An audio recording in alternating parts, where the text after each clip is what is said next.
about what you saw on the 9th of November when Kumanjayi Walker was shot on that night. And the other thing, after we talk about that, I want to ask you some questions about a different way of arresting a young man in terms of talking to family, talking to elders and police, talking with everybody involved, okay?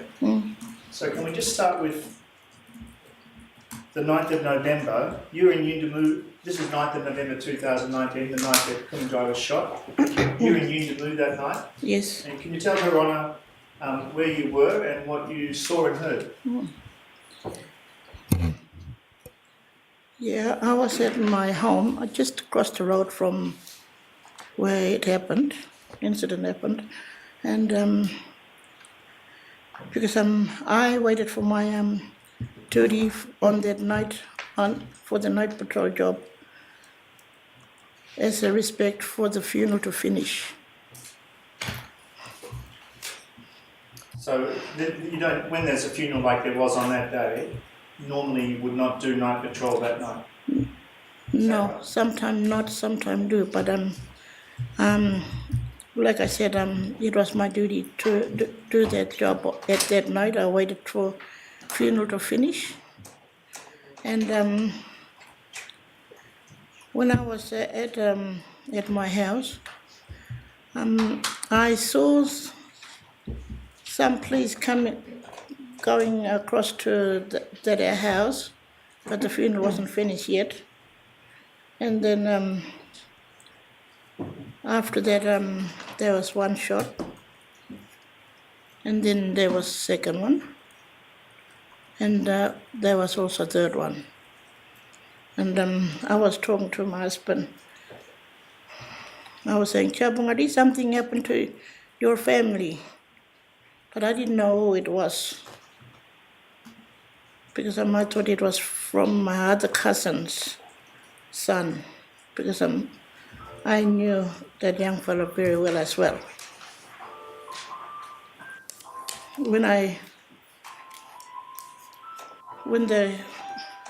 saw the family was rushing, and then I started, my husband told me to run up and find out about it, what's happening there, because he was a great-grandfather of a young fella, and he was a father of the son of the funeral. From inside, he just pointed me, just go and have a look. And I did run across. But I was near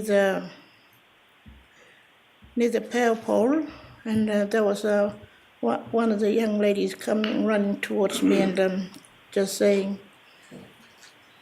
they shot him. But then you never told me the names, but I thought it was her son, but I didn't know about this other one, Mr. Walker.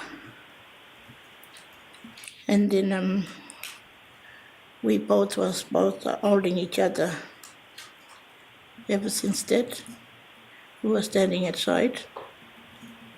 I saw one of the police was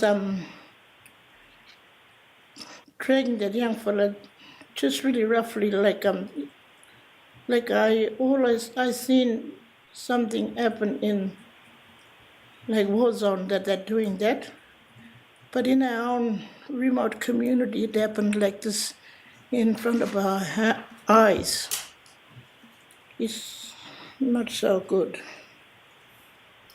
And I was saying something, but they never heard me. Instead, I was saying, don't do that cruel thing. He's not a dog. He's a human being too. So you were saying that out loud to the police? Yes. Because you were seeing... I saw it with my own eyes.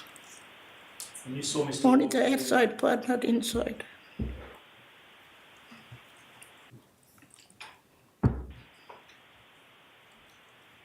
When you saw Mr. Walker being dragged out, you yelled out, don't treat him like that. That's when you yelled it out, is that right? Yes. Yes, I did.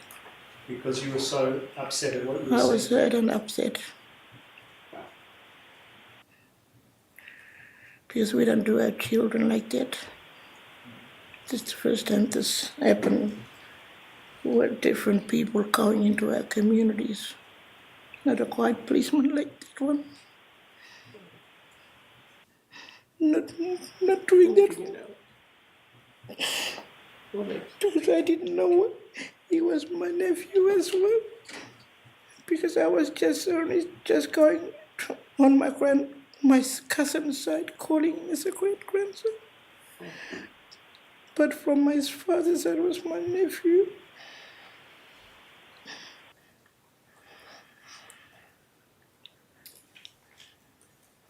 Now, Kumanjayi, one of the things you talked to me about is the difference between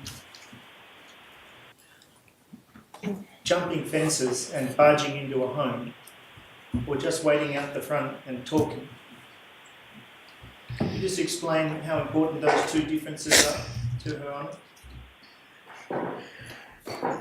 Because we always tell the police not to barge into a house. We always tell them, if you want to ask us, if you want to get somebody else, wait outside. Because we'll sort the problem out. Talking to that person. Because I seen it. There was police jumping over from two sides of the fences. From the side west and from the next to the yellow house, there was somebody just jumping over. We don't jump over their fences. And there was other policemen coming in the gate. Only one police was standing outside. He was outside all the time, never went in. In your work on night patrol, if you have to deal with a problem, you come to a house and there's a problem that you have to deal with, you wait out the front and wait for someone to talk to you, is that right? Yes. Can you just explain that to Her Honour, how that works in Union Walker culture? Because when the police comes to our community, because in my yard, I always say, wait outside, so we can talk to them.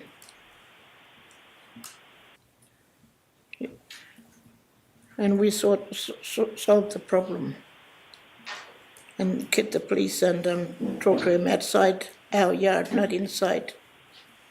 It's not. When you arrive at a house, the first thing you do, the proper way of doing it is for you to wait out the front with night patrol. Yes. Until someone talks to you. Because I always when I go as a night patrol worker, I go into the community. I respect people and I sing out from outside for the people to come outside, not barging in. We respect our people as what we are. Talking to them from outside, not just barging in like this. And if the police come on night patrol and you're doing work at night patrol and the police have to come, you tell them to wait outside. They still have to wait outside. And because sometimes you have to go inside, sometimes? Sometimes we don't go inside. We pay respect to the people that is on the house. So always you're trying to stay outside? Yeah. Mm-hmm. Because sometimes there's no room for us to go into that house because we've got cultural respect too. Mm-hmm. From mother-in-law, father-in-law, we can't go in, or son-in-law. Even when son-in-law have a fight with somebody else, I can't talk to him. I pay respect. I stand along with somebody else, like some other men have to talk to him. That's what we take our culture in our communities elsewhere.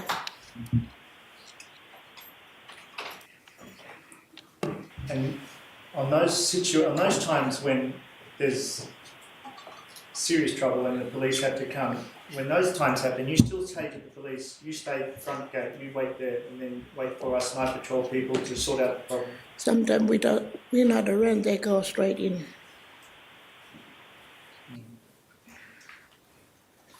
So,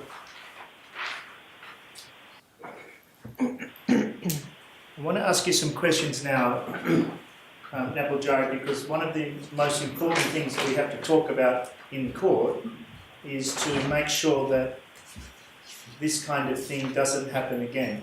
You understand? Yes.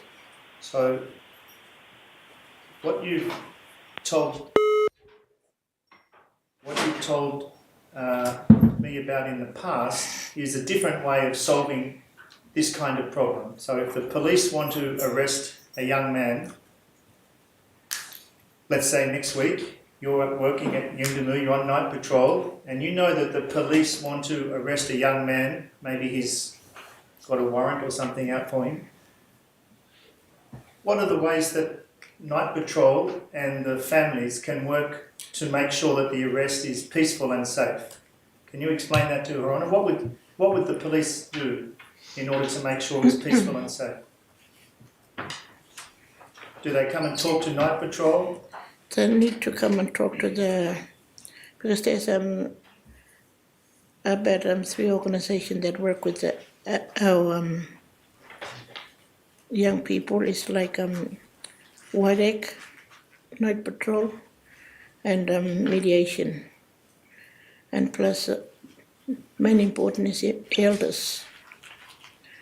And we need please to talk with even our ALO stand before the police.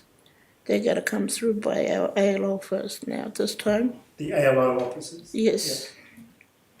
So from what you've told me in the past, the police should make sure it's the ALO who's working with night patrol and the families to come. If there's someone who needs to be arrested, it's good if the ALO comes and talks to... Yeah, because that's what we put our ALO to stand and talk to our people to please to talk with people who are young people, and maybe there must be a woman to arrest as well.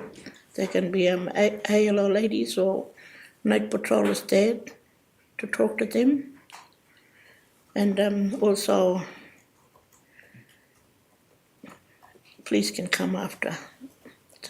Police come after. They have to come and after. If the young person starts off saying, I don't want to go to the police, I don't want to go to the police station,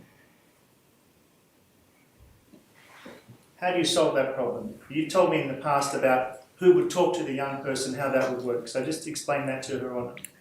Because sometimes we talk to young people. Sometimes I don't talk much because I always leave it up to men to talk, and mediation mostly, and because I'm like ALOs, because I'm like my son, he used to talk to young people a lot of times because a lot of young people grew up together with him, and that's why he stand up for the young people, and he didn't want to work back again because it's a bit of a worry for him, for his grandson. You knew Kumanjayi Walker well. You and your family knew him. Yes, we did. And so just thinking about a young man like that who the police want to arrest, but he might say to his family, I don't want to be arrested, I don't want to go. What you told me in the past is there's a way of dealing with that people would talk to the young man and he would stay at the house and the family and the elders would make him stay at the house until he was ready for the police to arrive and pick him up. Because none of the police was patient at all that time. I seen it myself. They was just biting in and arresting people. They never used to talk to us. We were standing there and never talked. Like one of the ladies was saying, "Oh, there's a night patrol. What could a night patrol help?" Because they never respected night patrol because I was just across the road. They didn't bother talking to the any of the White or maybe mediations. I don't know what they don't do that. They never listen to people. Because that young fellow, he grew up with my son. He was just 13-year-old, go to school all the time. Bruno was their teacher. Because when they became a young man, he was with them as well, and with their other teacher, white teacher. They was teaching them separately as a young man, always separate. Because that young fellow, he was so quiet. He never looked for fight. He never was an aggressive person. Because that I seen him all his life until he was about 15-year-old. All the brown kids grew up with my son, as he grew up with them as well. As they all went to initiation and finished.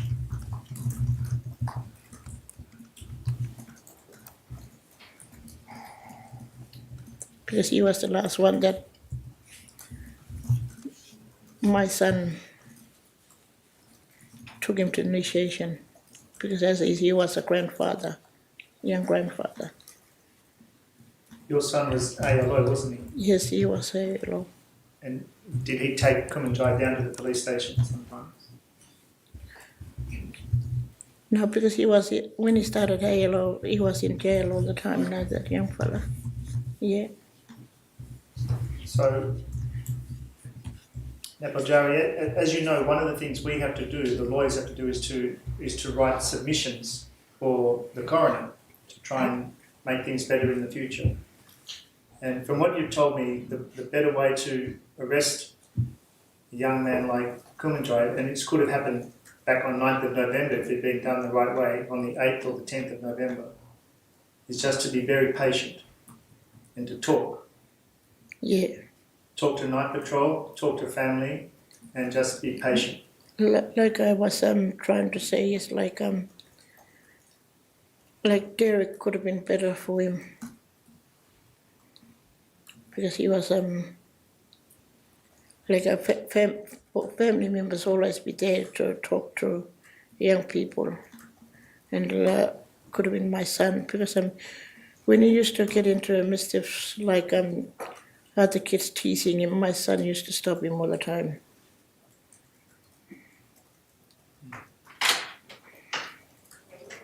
And they all grew up together and learn,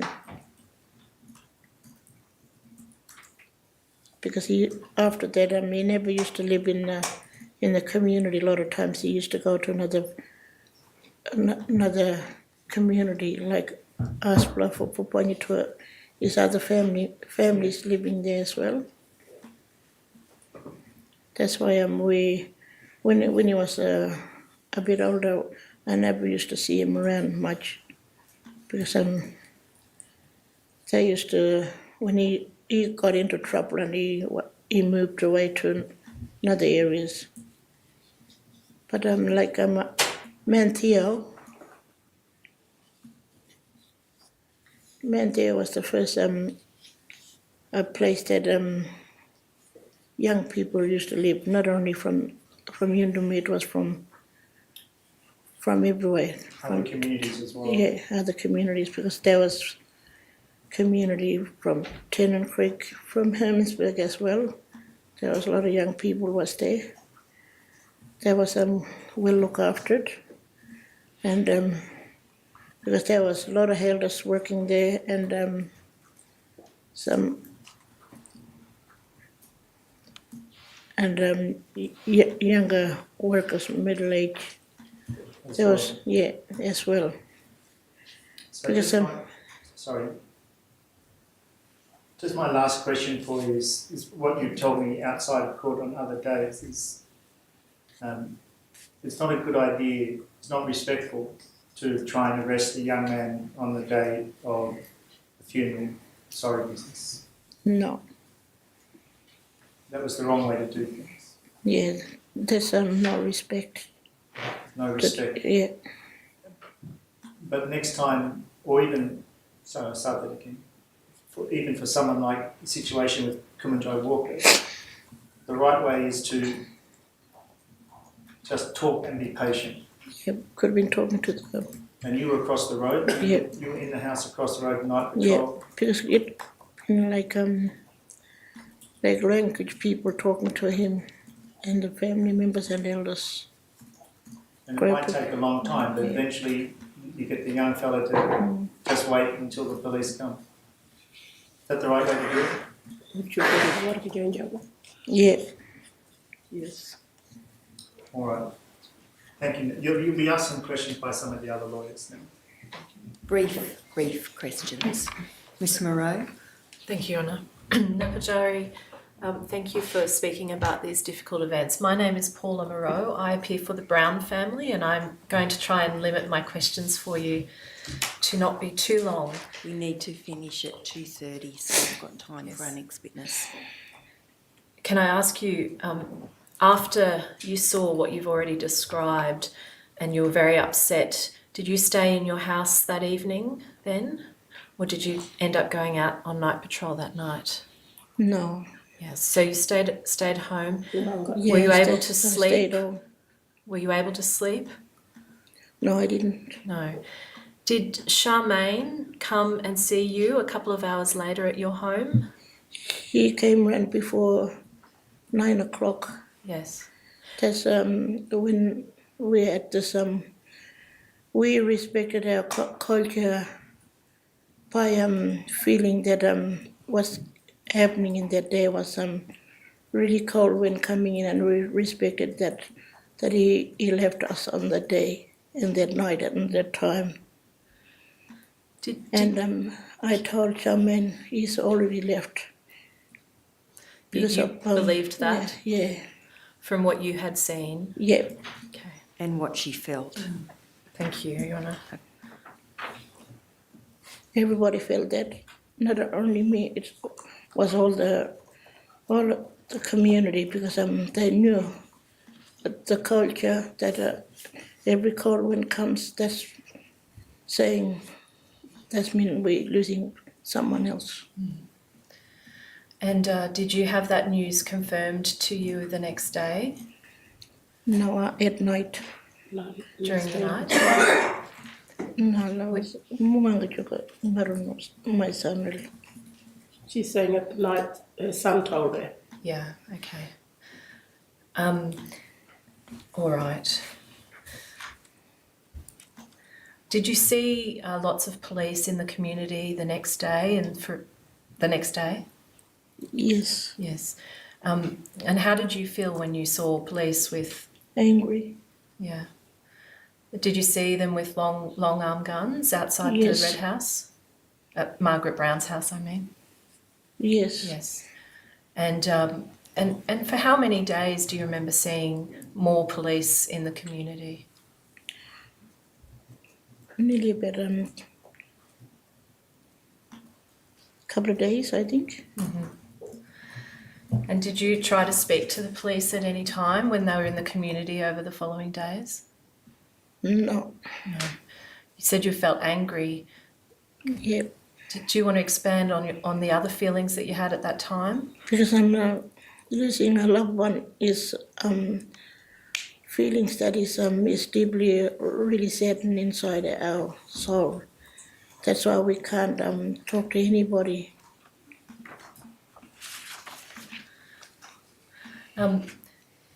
How in your sense has Kumanjayi's passing in the way that this happened affected Yundamu community?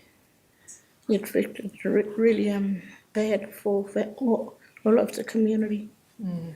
And your son, sorry, keep going. Yeah, everybody was sad. Yeah. Do you think that's still the case now? Mm.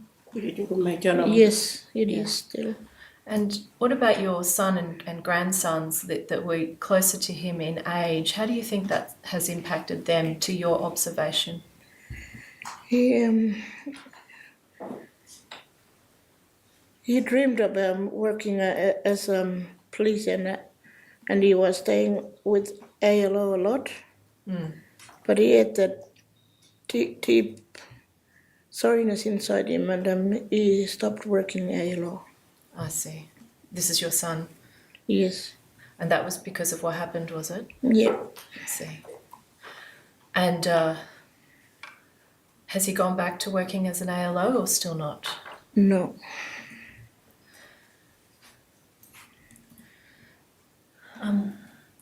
Napajari, have you heard about the text messages that have been tendered in evidence here between Constable Rolfe and other police officers in Alice Springs? Have you heard about that in the news? Text messages. Putanya one back. One sa kui roll from you the policeman Coronial. News lam. Putanya one back. Lower. No. No. Okay. You've spoken about there being only, I think, 2 women and 2 men in night patrol now. How many people do you think night patrol would need to cover 7 nights a week properly? Like I said before, like we are all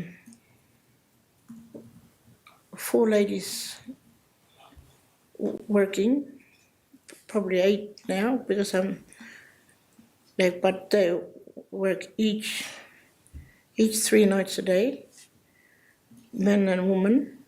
But like I was mentioning it before, we need somebody to work as a day patroller because there's a lot of fights happening in daytimes. And if night patrol extended to day patrol as well, you would need perhaps a lot more people working? We've got more people already, but we need to like extend a little bit of job for women to work on daytimes. Right. Men and women, yeah. We got eight of each. 8 men, 8 women? Yeah. Because there's gender issues to respect. Yes. There's also family issues, so that certain people may or may not be able to work with particular Yes. people to cover that as well. Yes. All right. And does night patrol currently try to cover 7 nights a week, or is that not possible with the 4 people that are currently rostered? No, I don't think so. Okay. Because we need more young people to work. Will be better while they're learning with their role models, with older people. Yes. Thank you. Just got one quick question. Hi, Napajari. My name is Julia Pincus. I'm one of the lawyers working for the Walker, Lane and Robertson families. I've just got one quick question, and I'm sorry if it's a difficult issue, but because you're living across the road from the shooting, and you talked about just earlier about having witnessed what happened outside the house. Did you happen to see when they were dragging Kumanjayi out to the police car, whether they were dragging him face down or face up? Face down. Face down. With handcuffs. That's not fair. Yeah. Okay. Thank you. No more questions. Yes, Mr. Esty, sorry about the timing. Kumanjayi, just in relation to your work as in night patrol, over the years, have you got much training in that job, formal training from anyone? Yes, we did. Right. We briefly spoke before at the end of the lunch break about mediation, and I asked you whether or not you're aware of people from other communities from Grid Island coming and travelling to talk about how they run peacemaking and mediation You're aware of that happening in Yudamu Yeah, in the that'll, last year or so? yeah, that'll be good for like community to share different cultures. Right. Yeah, And different solutions that Yes. work in their community? yeah, Is that something you and your staff will benefit from, not only people visiting you, but you being able to see what happens in other Yes. communities? because only mediation goes out because we need our night patrollers to go out too because there's a lot of night patrollers everywhere working in the different areas and doing different stuff too. Right. Yeah, we need the exchanges. Right. So like some communities call it community safety patrol Yeah. because they do work both day and night, for example. Yeah, Right. Is a big problem with not being able to work in the daytime that if there are some issues with young people, for example, it's hard for you to get some sleep and then still follow up in the morning with family? Does that make your job difficult? yeah, because sometimes we have other jobs in the morning. There's mediation, maybe going out and talking to them. Right. Yeah, You get a lot of sleep sometimes in the business. yeah, Just the last question. You mentioned your son. Was it your son that was an ALO? yeah, He stopped working after the shooting. yeah. No, he didn't work until the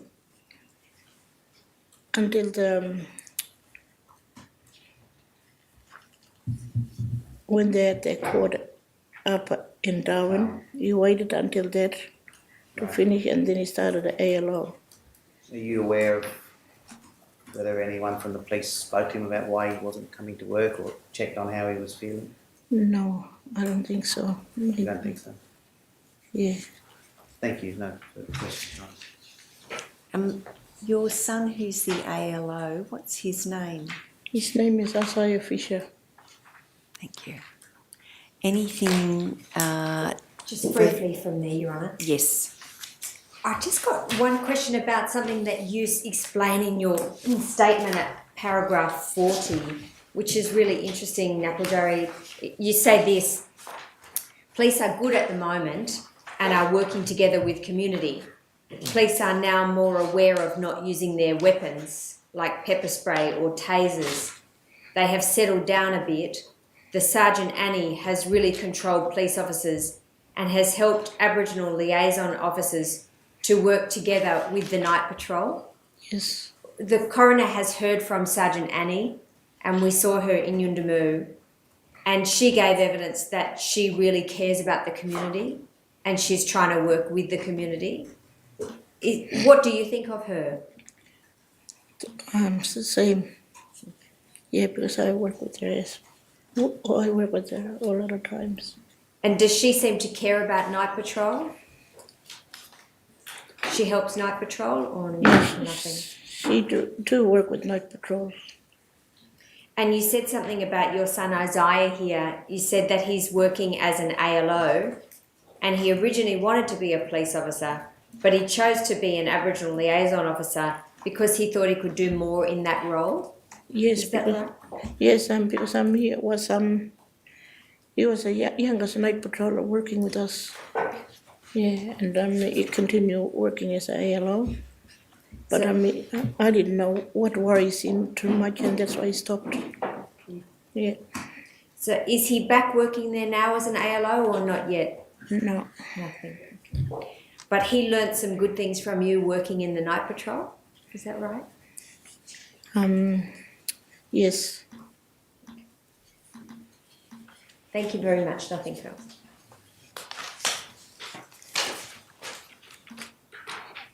Napajari, thank you so much for coming into court today and telling us about your many years of experience in night patrol and other roles, helping your community. We really appreciate the evidence that you've given and we certainly have learnt a lot from it. Thank you very much. Sure.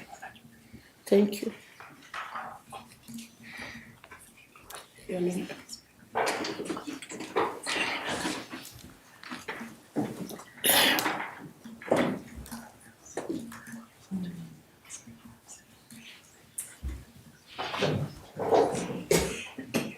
Dr. Dwyer. Thank you, Your Honour. Your Honour, the next witness is Dr. Simon Quilty, and I call Dr. Quilty.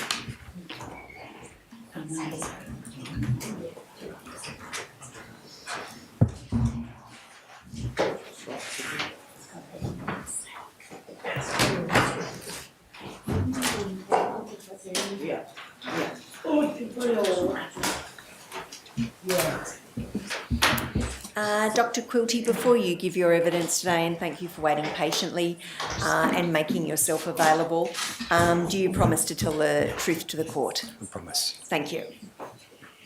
Dr. Quilty, could you please tell the court your full name Simon Quilty. and your current employment position? Today is the last day of my 11 years of employment with Northern Territory Health, although I will be working casually with NT Health from now on. I'm also the medical advisor for Purple House, and I'm now employed at Bellingen Hospital. So your primary position after today will be, is it as a career medical officer at Bellingen Hospital? I haven't figured that out. I see, okay. So that's one of your positions? Probably, I would consider my primary position to be medical advisor for Purple House. Thank you.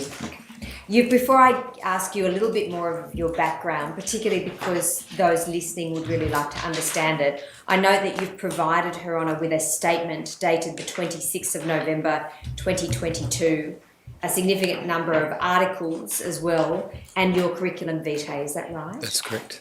Your Honour, I tender the statement of Dr. Quilty dated the 26th of November 2022, along with his curriculum vitae. Do you have a copy for me or not? That's okay if you don't. I don't have it with That's me. okay. Your Honour. That they will be as a bundle, the next exhibit number. Thank you, Your Honour. And I will separately tender a bundle of articles prepared by Dr. Quilty. Sure. Dr. Quilty, in terms of your background, this is set out in some detail, of course, in your curriculum vitae. But can I ask you first, what year did you graduate as a doctor? 2004, And where was that from? Sydney University. Prior to that, you'd finished a different degree, is that right? Yeah, What was that in? engineering. And what made you want to do medicine? I was keen to work in remote Northern Territory, and I didn't think that engineering would give me that opportunity. Dr. Quilty, I'm quite loud and you're very soft. Sorry. I'm so sorry. You were saying that you were keen to work in the Northern Territory, and you set this out in your statement that your reason really for doing medicine is because you had a passion to work in the Northern Territory. Yeah, that's correct. And that's because you had a passion to work with Aboriginal people in the Northern Territory. Yes, that's correct. But you grew up in Sydney. What was it, do you think, that gave you a particular passion to work with Aboriginal people in the Northern Territory? So as a young child, I had the privilege of having parents that would take us on long adventures and spend a lot of time in remote Northern Territory in the late 70s and early 80s, and it drew me in completely at a very young age. Do you remember on those, so they were road trips with your parents, is that correct, right? Yep. And with your two brothers? Yep. And do you remember meeting other Aboriginal kids your age? Yeah, very, very vividly, on many occasions in really remote places. Can you give us an example of some of the places that you went to? In 1981, it was somewhere between Warracoona and Warburton. There was a community of what I now believe would probably be Nunanjara people right out in the Western Desert, and we spent, I think we spent a night with them. They couldn't speak any English and we couldn't speak any Nunanjara. I wouldn't have even known what language they spoke. But your parents were obviously interested enough in Aboriginal culture to want you to have that experience as well, is that right? Yes, I think so, yeah. And then what was your first job as a doctor in the Northern Territory? Intern at Royal Darwin Hospital.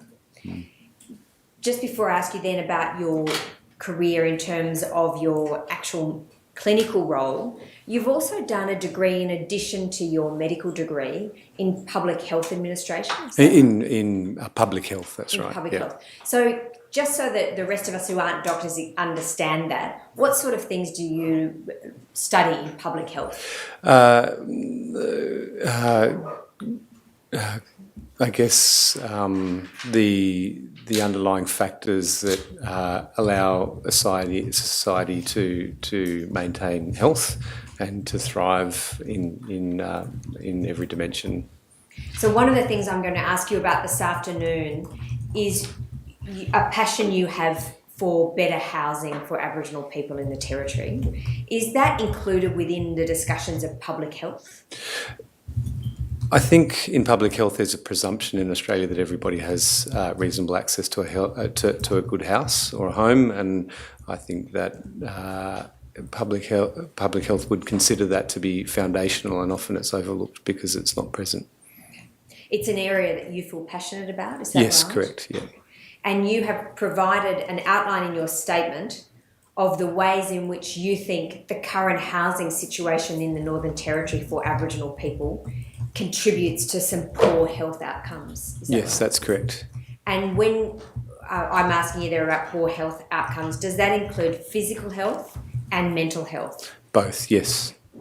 And in terms of those things, physical health and mental health, can that also lead to poor outcomes in terms of behavioural difficulties, conflicts at school, those sorts of things? Yes, so having a good house is a stable place for children to be safe and to engage in school and to be allowed to study and to be able to have a good night's sleep and to be able to have access to a fridge to have to eat before they go to school. I'm going to circle back to that issue shortly. But I just know, when did you do that further degree looking at public health? I was halfway through my medical degree. I took a year off. So right from the very beginning, you were interested in those broader societal issues linked to health? Is that Yeah, right? absolutely, yeah. So I asked you earlier about your first role in Northern Territory, and it was your role in Darwin. And was that to complete your, or as part of your training as a physician? Yeah, so yeah, that was the beginning. That was the end of university and the beginning of training on the job, so to speak. Yes, correct. In addition to Darwin Hospital, you've then worked in other hospitals in the Northern Territory, is that right? Correct, yeah. That's in Katherine Hospital? Katherine Hospital, and Alice Springs and Utopia. I want to ask you specifically about your work in Katherine Hospital. Mm-hmm. I'm sorry, before that, I'll just go chronologically. You worked at Darwin Hospital for a period of time. For 1 year, yeah. Then you completed some training in Newcastle, is that right? Oh, no, then I came to Alice Springs for a year and then 6 months in Utopia, then back to Darwin before I went down to Newcastle. So your time in Utopia, what role were you playing there? I was the remote medical officer for Kumanjayi Health Service for 6 months. Were you the only doctor based there during that time? Yes, I was. And did you work in a Northern Territory health clinic? That was an independent Aboriginal health service. Prior to that, you were in Alice Springs for a role. What was your first role in the Alice Springs Hospital? I was a resident. I very vividly remember my first day of work here. And after Utopia, where did you go? Back to Darwin for 2 or 3 years from memory. And it was it after that period that you went down to Newcastle to Correct, New England yeah, Health? yeah. And did you finish your physician training there? I actually finished my physician's training at Katherine Hospital and the last 6 months of my training at Katherine Hospital. So in terms of your work in Katherine Hospital, you have indicated in your statement you were in fact the first specialist doctor to work remotely in the Northern Territory when you commenced a general specialist service at Katherine Hospital. Yeah, that's my understanding. So you were the first consultant physician that was ever employed at Katherine Hospital, is that right? Outside of Darwin or Alice, that's correct, yeah. And what years did you work at Katherine Hospital as a physician? 2012 and I finished December 2019. In terms of your role in the hospital when you were head physician, you commenced a number of specific services for people in Katherine, is that right? That's correct, yeah. That included a cardiology service, a remote satellite oncology unit for people with cancer, a remote outreach program covering all the communities in Katherine region, and a palliative care service. Can I ask you about some of those services? For the remote I withdraw that. For the remote outreach program covering the communities, what did that involve? The Katherine region in 2012 had a great deficit of visiting specialists, and the Katherine region is covered in its entirety in primary care for Indigenous communities by Aboriginal health services. And so there was only 3 Aboriginal health services to engage with, and I started with Katherine West Health Board, and the service worked really well for the first 12 months, and then Sunrise Health Service also got engaged, and I had to figure out how to fund those flights. So it was a slow process of about 2 years, and then it was then I would visit every single community in the Katherine region depending on what they required. So they told me what they needed and I'd provide the service. Did you also provide telehealth services to I did, those communities? yep, I did. And was that something that started up in your period of time? Correct, yeah, Catherine? I started that. Is all of that still continuing? Yes, Dr. Richard Budd is keeping that thriving. So you moved from Katherine to Alice Springs, is that right? That's right. When was that? January 2020. And prior to you moving to Alice Springs, you recruited another physician to fill your role, and that was Dr. Budd, is that right? Yeah, that's right. So I advertised for 5 years and didn't get a single Australian applicant. Richard's trained in Sheffield in England. How was it that you were able to attract somebody trained in Sheffield, England to come to that position? I flew him over and I had a friend take him for a ride in a helicopter over Kakadu, and it really was the most extraordinary, it still is the most extraordinary job in Australia. It was very easy to convince him. It was a job that you obviously felt and still feel passionate about, is that right? Correct. Do you think that your enthusiasm for the role was a significant part of being able to attract somebody else into the role? Yeah, might have been, yeah, probably. But you weren't able to attract another Australian for 5 years. No. In terms of your services to Katherine, I appreciate that you might feel uncomfortable seeking some sort of recognition for your work, but I do note that you have received a number of awards in relation to your clinical services to rural and remote outreach areas, is that right? That's correct, yeah. And some of those are set out at my insistence in your statement, but they include a 2017 your Medal for Clinical Services to Rural and Remote Australia presented by the College of Physicians. Correct, yeah. There were awards for innovation for the Katherine Health Remote Outreach Service issued by the Northern Territory Department of Health in 2017 and 2018, correct? Yeah. I know you're about to go on. I'm just going to ask one more question. Do you know why it was so difficult impossible to recruit another doctor in Australia? Specialist colleges have a metrocentric problem, and they have a culture where doctors think that they are only successful if they work in a tertiary hospital, and it leaves rural Australia out. And that's why I joined the Rural Doctors Association of Australia, to try and advocate for more sensible policies for these kind of jobs. I'll ask you about that then, Dr. Quilty. When did you join that organisation? I think it was in mid-2020. And what's your role, or what has been your role? So I'm a board member, and I'm also the chair of the Rural Specialist Group. Are you the first chair of the Rural Specialist Group from the Northern Territory? I'm the first specialist on the board. And so that's still a board position that you hold, is that right? Correct. And what are some of the objectives that you have while you're on that board? To make sure places like Katherine Hospital are seen as viable and exciting opportunities for other doctors. In terms of providing an attractive position for doctors to go to, thinking of when Dr. Budd, if he moves on from that position at some stage, is financial reward one of the difficulties, or is it more complex than that? It's probably more complex than that. It's a very tough job. It's more complex than that. I think it's more to do with the culture of people wanting to be in urban spaces, and the academic institutions, and including the Royal Australian College of Physicians, letting down remote Australia. while you were in Katherine, you developed 5 new registrar training posts at Katherine Hospital.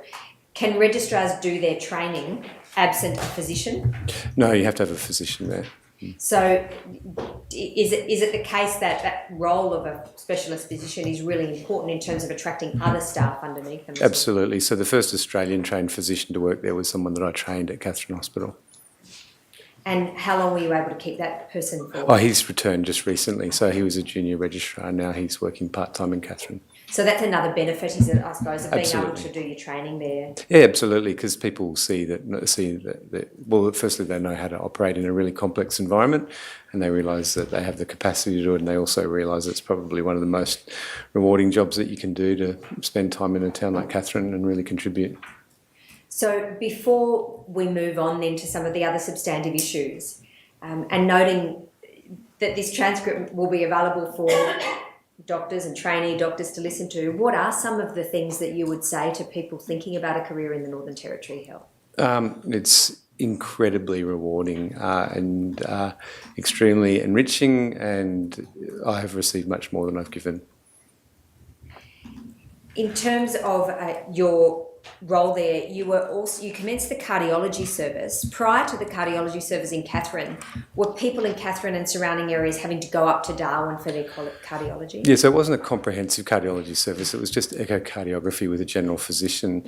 In terms of there were 800 retrieval flights to Katherine in the year before I started, and it went down to about 300 retrieval flights. That was across the board, and so a lot more people could stay in Katherine and receive more complex care. In terms of the benefits for them then, staying in Katherine, benefits in terms of staying near family and country? Correct, yeah. Did it also increase the compliance rate because people didn't want to go far away to Darwin? Yeah, so absolutely there was a drastic improvement in engagement, and there were a few kind of measures of that showed that there was a much better acceptance of Western practices for healing for Aboriginal people. Are you able to recall now the cost of a retrieval flight? It's about $12,000 a flight. And by starting that service, you reduced the retrieval flights from 800 to about 300 a year? About 350, I think it was, yeah, from memory. So it's also a massive cost saving for Northern Territory Health, isn't it? Correct, yeah.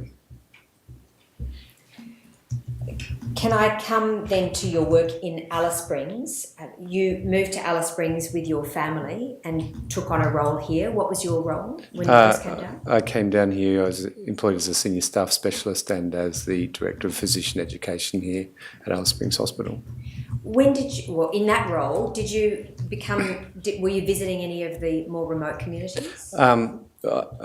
In 2020, just as COVID was kicking off, we attempted to start a program that was similar to Katherine, that was going to be a similar model of outreach and inpatient care. And so was that then was that effectively scrapped because of COVID? Effectively. So it got started, we visited a few times, and then by the middle of 2021 it was not operational anymore. And has it become operational since or not? No, I think the health service is still struggling to pick itself up with a lot of exhausted staff and a lot of burnout.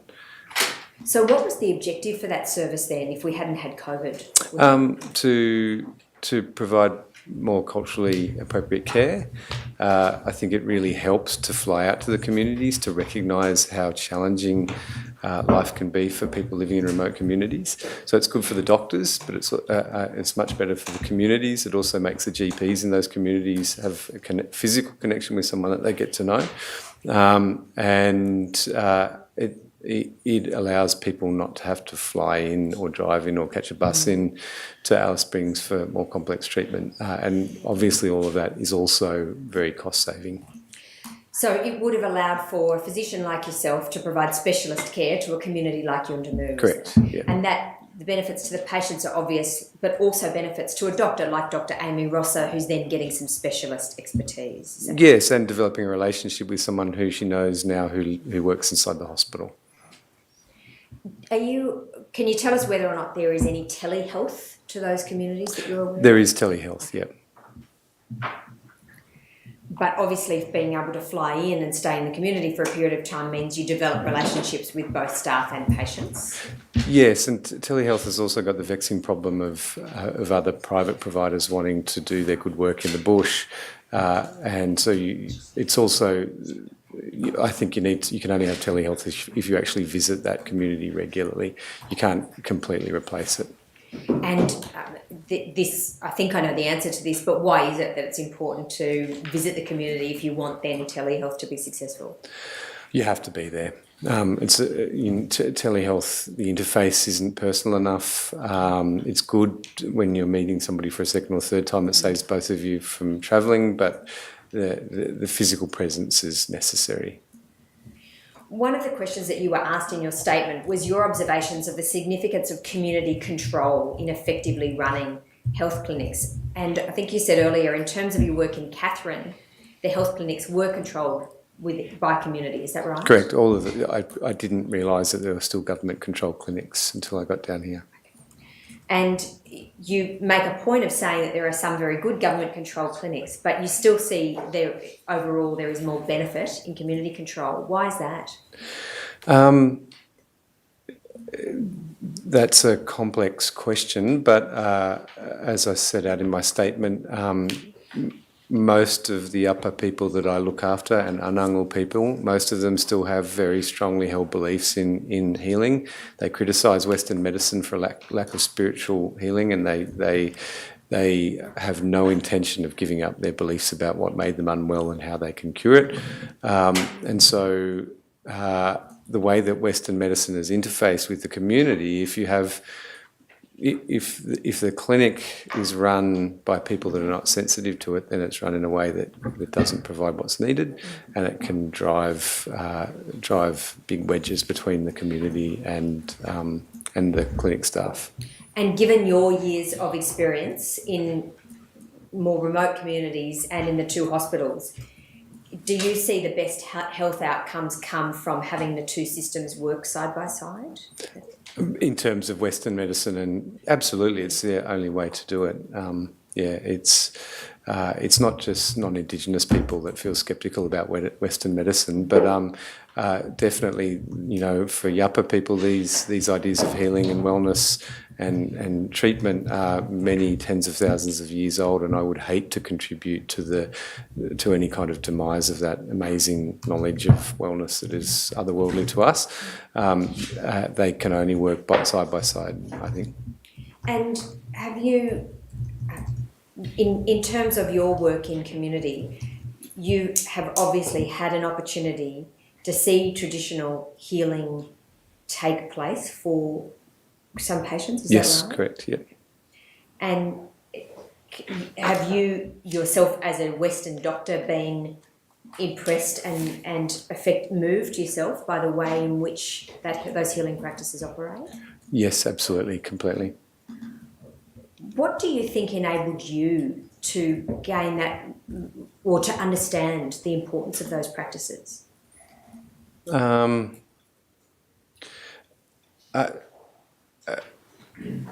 So going back before I started medicine in Darwin, I spent 3 or 4 months in Gapuiak in East Arnhem, and it was a completely immersive experience. I'd had childhood experiences that made me realise that there was a whole other way of thinking. And then I spent this extraordinary time out at Gapuiak and was taken in by some families and didn't spend much time with non-Indigenous people at all for a long period. And so I guess they were really formative years that I had very deep and rich experiences, and it went along with me. And I realised that you can keep looking into this, and you never find the bottom of it. And so I'm still fascinated by it and learning as much as I can. You're someone who has a deep respect for Aboriginal culture. Yep.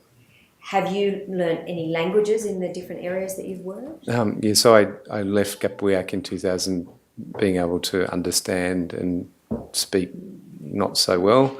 And I learned to speak a bit of Gorinji and in Catherine, Gorinji and Walpri a little bit. And what can you tell Her Honour about the significance to you of being able to speak some parts of language to the best of your ability? So in the hospital, you often have people that are so I treat old people who can remember the first time they met white people. That has been quite a common thing for me to come across, and a lot of old people who've never been to hospital, and in fact a lot of Aboriginal people that have been traumatised by Western healthcare systems. And if I can say to them hello, if I can greet them in their language and start to discuss some of the elements of their body and what they're experiencing in their language, it immediately makes it joyful. And you break down these barriers of anxiety immediately that a doctor's tried to learn to speak Warlpiri is a really powerful representation of cultural safety, I think. You've had an opportunity to observe Yappa staff working in clinics where you have worked remotely, is that right? Not Yappa, not Warlpiri, no. Okay. Not at Yundamu and not at there was a cleaner at Lajamanu, but there was no...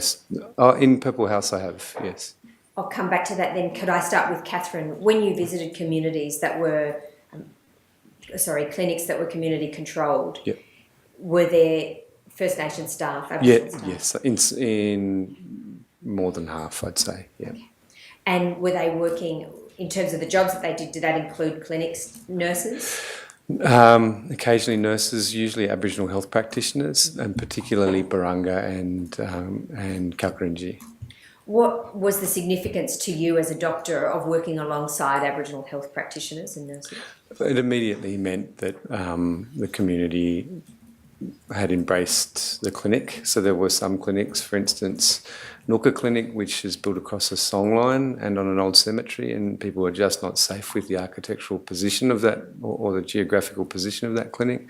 And I don't even know that you'd be able to have an Aboriginal staff member in that clinic, but I'm not sure that it'd have to be a community conversation. So if you come to a clinic and there's no Aboriginal staff, then I feel that there's an immediate flag of concern of cultural safety from that clinic.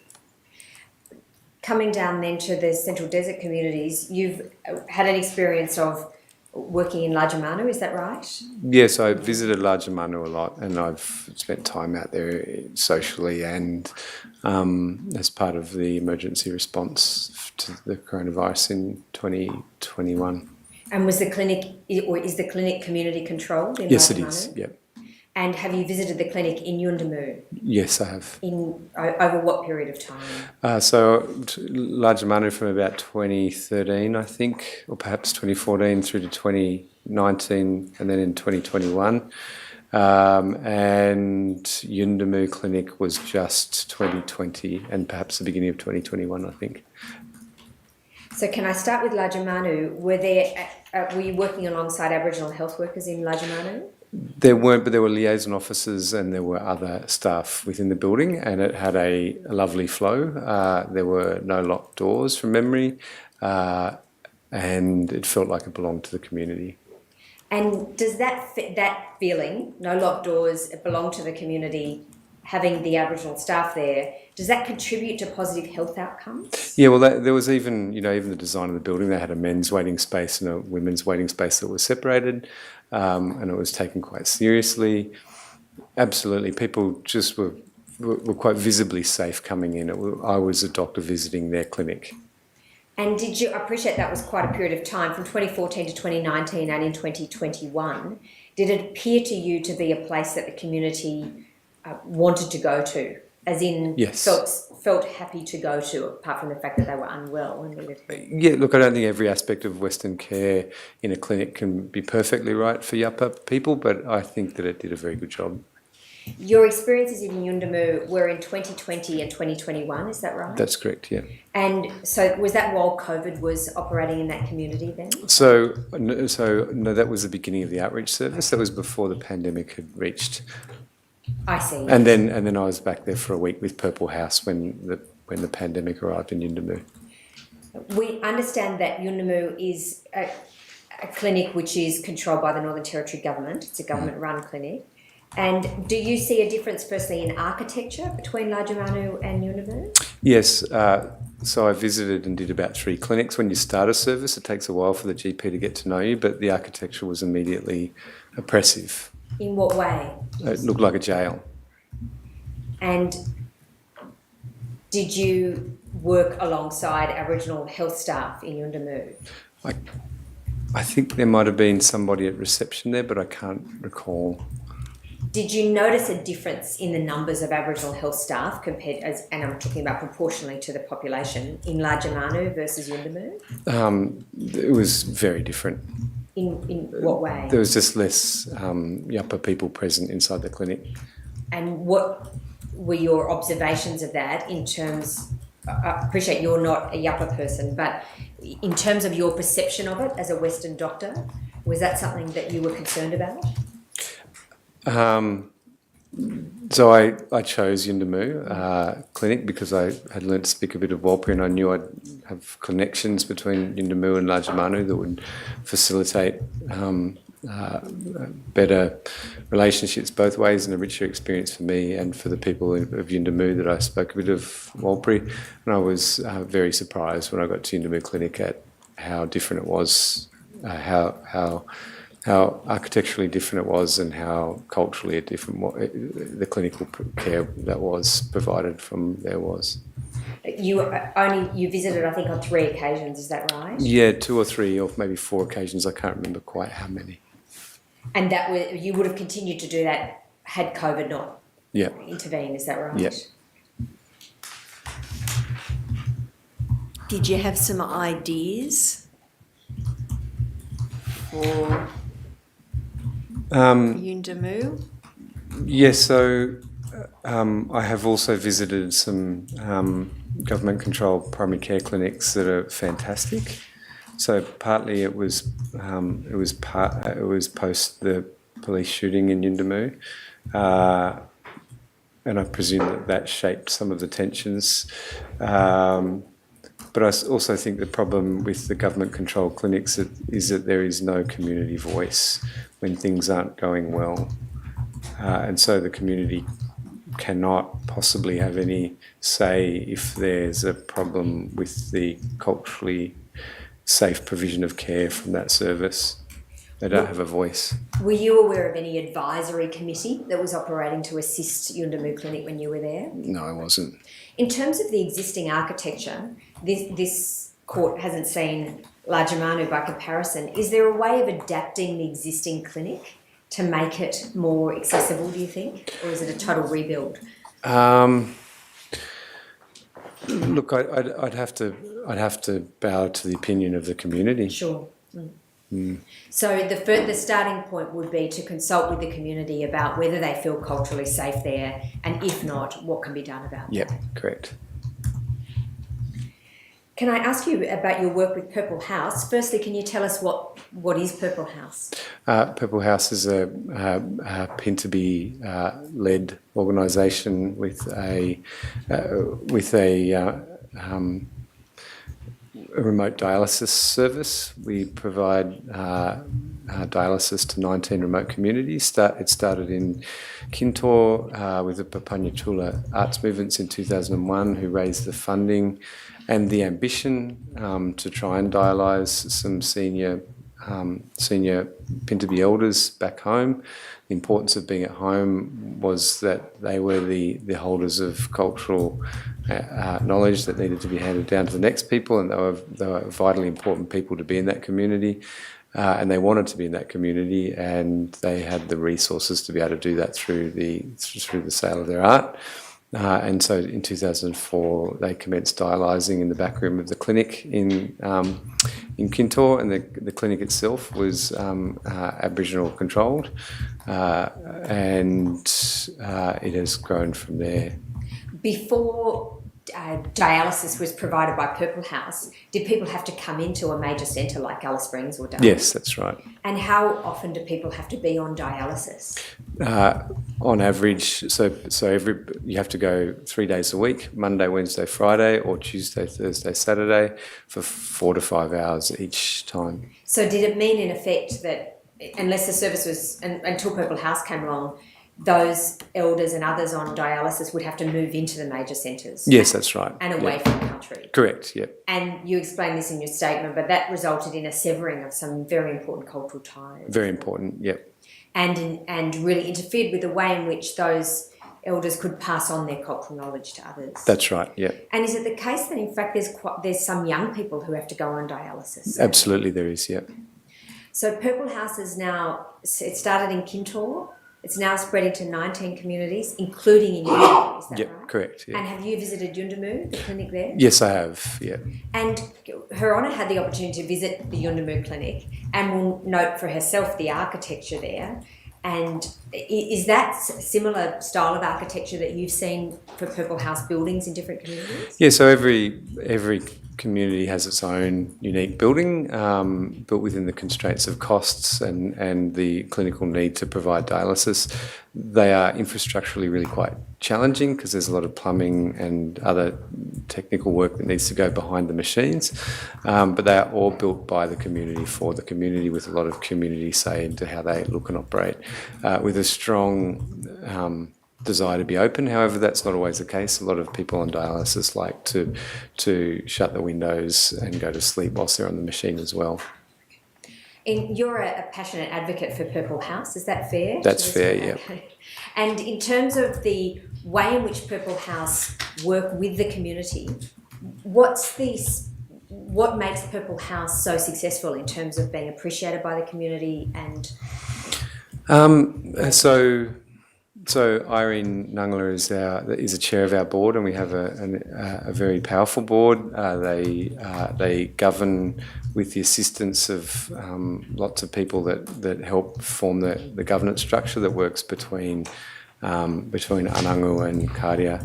So it's a governance because of course all First Nations people had their own forms of governance and law, and so it's an adaptation that meets, and there's lots of flexibility and an absolute necessity to make Anangu law the foundational law, and then figure out how we make Western governance structures fit around that. We have heard some evidence in this inquest that staff working in the clinic in 2019 felt isolated and they spent time with each other, but not so much with other Kardia people or with the Yapa in community.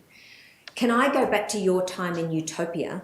You were working for a community-controlled clinic in Utopia, is that right? That's correct, yeah.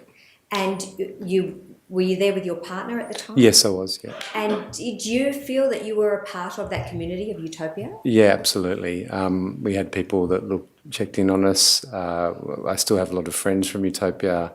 It was an incredibly generous place, and I feel very sorry for non-Indigenous people that go to communities and can't figure out how to engage in that community, because that is the entire richness of the job. So when you were in Utopia, you made friendships, obviously. Were they with both Aboriginal and non-Aboriginal people? There weren't many non-Indigenous people there, so we knew all four of them in the clinic area, but we made a lot of Indigenous friends as well, yeah. What was the population of Utopia? So Utopia is quite a unique community. I think it's about 800 people spread out over 16 different outstations, but where the clinic was, there were, I think, about 10 houses and probably 50 people, 40 people.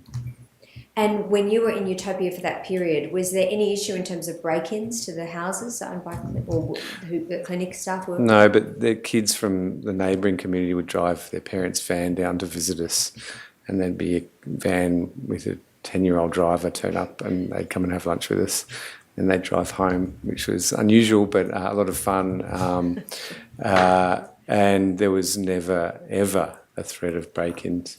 Do you know what about Utopia made that a particularly a community that you felt very welcomed in? For example, we've been trying to think of ways in which the clinic staff might feel more comfortable in community if they did language classes or if they did an orientation with other service providers, or are there any things that you can suggest? Well, look, yeah, one of the things so I've formed a couple of very deep friendships from my time in Utopia, and one was just the simplicity of acknowledging the injustice of housing immediately.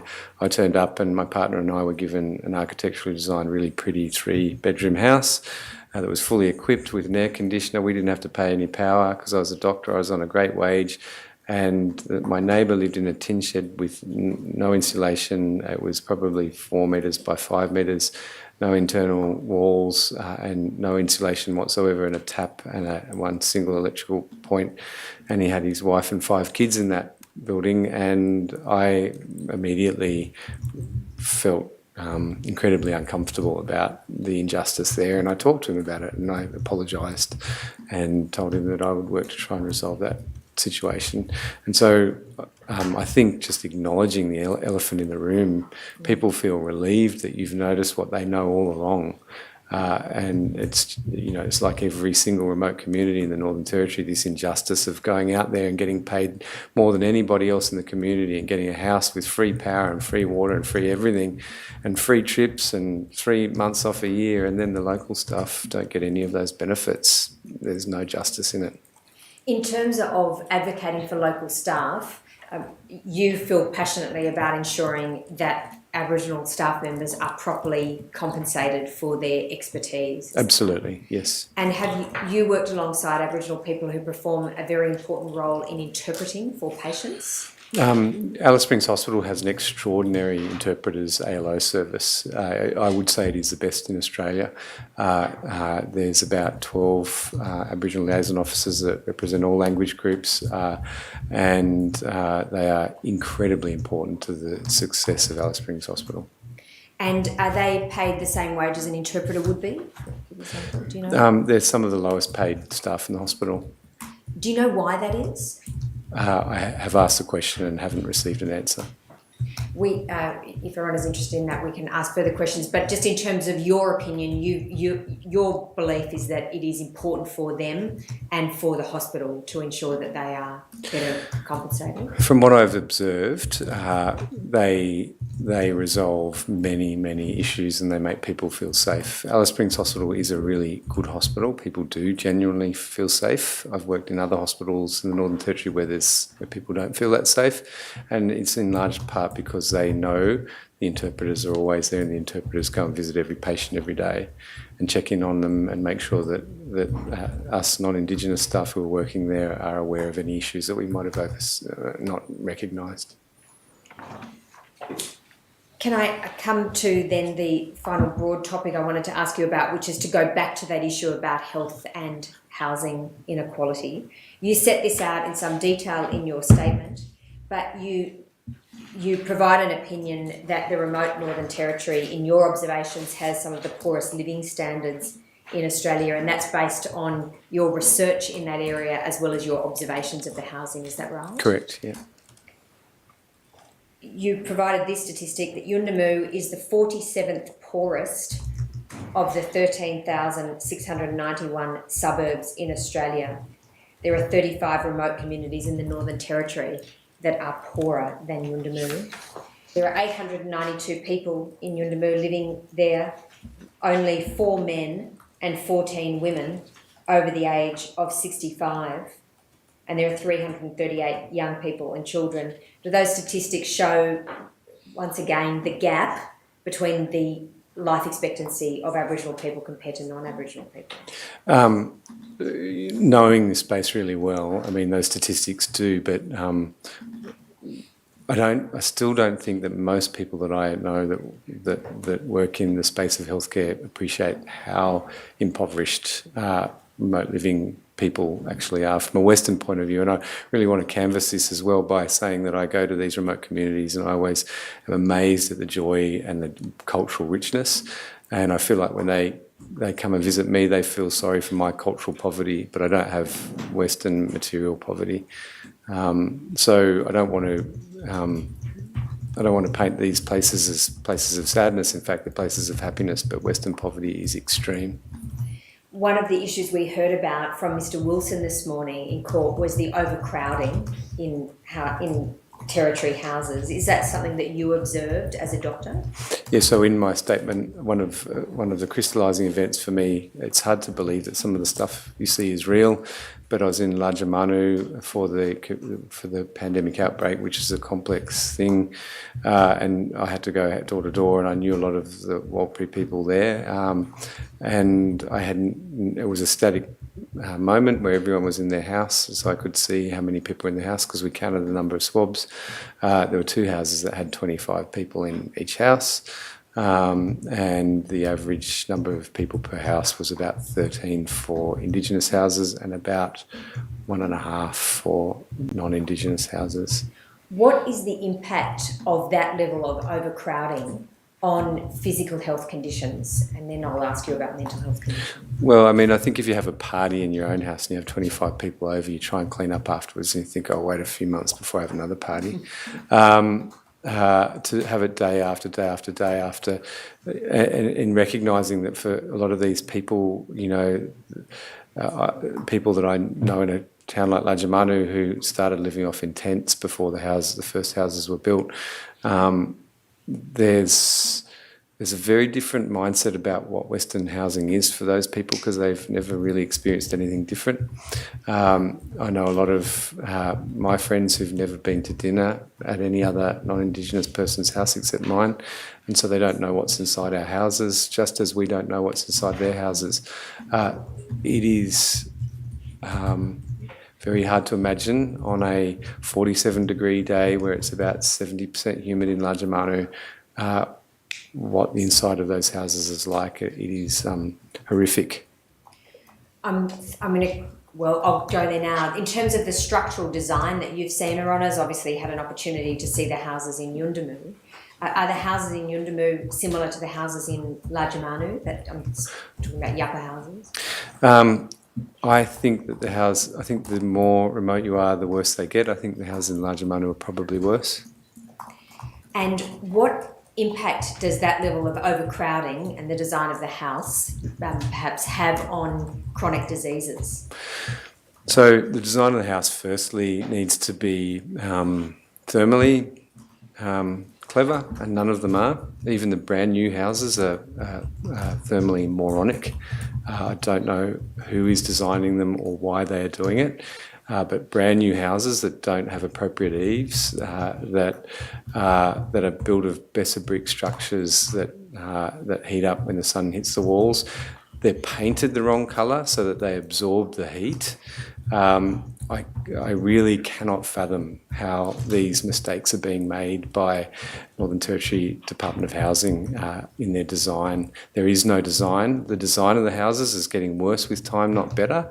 I've recently been doing some work with some Warramunga friends of mine in Tennant Creek around housing, and housing that's being built now is sometimes the most unpopular houses in town, and people would prefer to live in tin sheds than the things that are coming out now. What are people telling you in Tennant Creek about why they don't want to live in the new houses? Firstly, there's no landscaping around the houses, and when you have a house and you run out of power all of the time, in really hot weather, you have to take your bed outside, and if there's no trees, then you can't take the bed outside until it's dark. Then the architecture of the house is, I believe, from what I've seen of the internal cavities of houses, becoming more oppressive and more prison-like. So a Besser brick wall that is not rendered, it's just painted, looks like the prison walls that I saw at Long Bay Jail. The grates over the windows look like prison windows. The minimalist stainless steel benches look like they're prison issue. The bathrooms look like prison bathrooms. They are definitely not homes. Going back to what Purple House does when it designs its architecture in community, there's consultation with community. Mm-hmm. Have you, staying with Tennant Creek by way of example, given your relationship with Warramunga elders, is there any consultation with the community that you're aware of before the new houses are being built? So I'm working on a project at the moment where we are trying to build some houses with consultation, and I've been told by Warramunga people it's the first time they've ever been asked. one of the other issues that you refer to is essential services like power and the importance of power in a household to health. Some of those might sound obvious, but fridges, are there some medicines that need to be stored in fridges? Yeah, so with Western medicine, we just presume that everyone has safe storage of medicine. That's because Australia is defined by its southern cities, and so doctors don't even know which medicines are temperature vulnerable. So, for instance, sodium valproate, which is an anti-epileptic, is very temperature sensitive. It still looks like the same pill if it's been exposed to heat or not. You don't know that it's now completely inactive. There's lots of medications that are temperature sensitive, and up here in the Northern Territory where people don't have safe storage, I presume that a lot of it cooks. And you have made a point about the power issues for Territory communities. You've been working with a research team connected with the Australian National University, is that right? Yes, correct. And the research team has discovered that Indigenous communities in the Northern Territory are thought to be the most energy insecure in the world, and that's exacerbated by the hot weather. Yes, that's right. Yeah. And that will be further exacerbated by climate change, is that right? And even more exacerbated by the terrible design of these houses. If your house is poorly designed and you have an eastern or western facing wall that isn't adequately shaded from the hot 47-degree sun, that wall could heat up to over 60 degrees Celsius and radiate heat into the building all night, requiring the owners to, or the tenants to have their air conditioners switched on all night long. The power bills of some of these houses are astronomical, and it's just to keep them thermally safe inside. And your observations about houses like Yuendamu and Lajamanu, how is power paid for? It's paid for in power cards, and there's a new way of power that Power and Water has implemented that called smart meters. And can you tell us how they work? Yeah, even that's an outrage. So the old power meters, you could buy these little magnetic strip cards. They were traded within the community. They'd been implemented in the 1980s, and everybody was very used to them. And you could trade these power cards. And then there was implementation of smart meters, which made it easier for the utility to administer their service. And you now have to take your individual card with a barcode on it down to the shop in town that sells it. So, for instance, in Tennant Creek, there's only one shop. That's the BP at the northern end of town. And you have to show them your card. They scan your barcode. I believe now that you can also tell them which house you're in. And then you do need to physically go down there to buy it. And if you don't have a car, that's a $20 taxi just before you put any power on your meter. And you need a credit card, as far as you So they did have two other options that I'm aware of. One was to purchase it on the internet and one by phone. Both of them required credit cards, and they didn't offer basics card payment for it. So in terms of what you've seen in communities like Yuendamu and Lajamanu, do houses regularly get their power cut off for periods of time? Very regularly. So I just want to bring you, much of this is set out in your statement, Dr. Quilty, and I need to give other people an opportunity to ask some questions. But in terms of a young person like Kumanjayi growing up in the community, we understand that he had hearing difficulties, which then impacted on his work in school, and that's clear from the material available in the brief of evidence. What does overcrowding have, what's the causal link between that and hearing problems potentially? So I'm not a paediatrician, but my time in Utopia, it was very clear lots of kids had chronic otitis media that was often suppurative, meaning pus coming out of their ears that damaged their ability to hear, and that's because of the overcrowding and the lack of ability to have showers. Just as we heard earlier this morning, there's long lines for the showers. And it's also impossible to stay clean when there's so many people in a single house. Which then can affect children's ability to go to school and then affect their outcomes in life for the rest of their life. That's right. So in another issue affecting Kumanjayi, with no disrespect to his family, is that sadly he witnessed some significant domestic violence perpetrated by adults when he was a young person. given your observations of community over many years, is that more difficult for young people in overcrowded houses? The tension that the overcrowded houses causes is unimaginable. I can't imagine that anybody could live in a house that's so overcrowded with such a huge degree of uncertainty, often with hunger tapping at the door all the time for adults and children.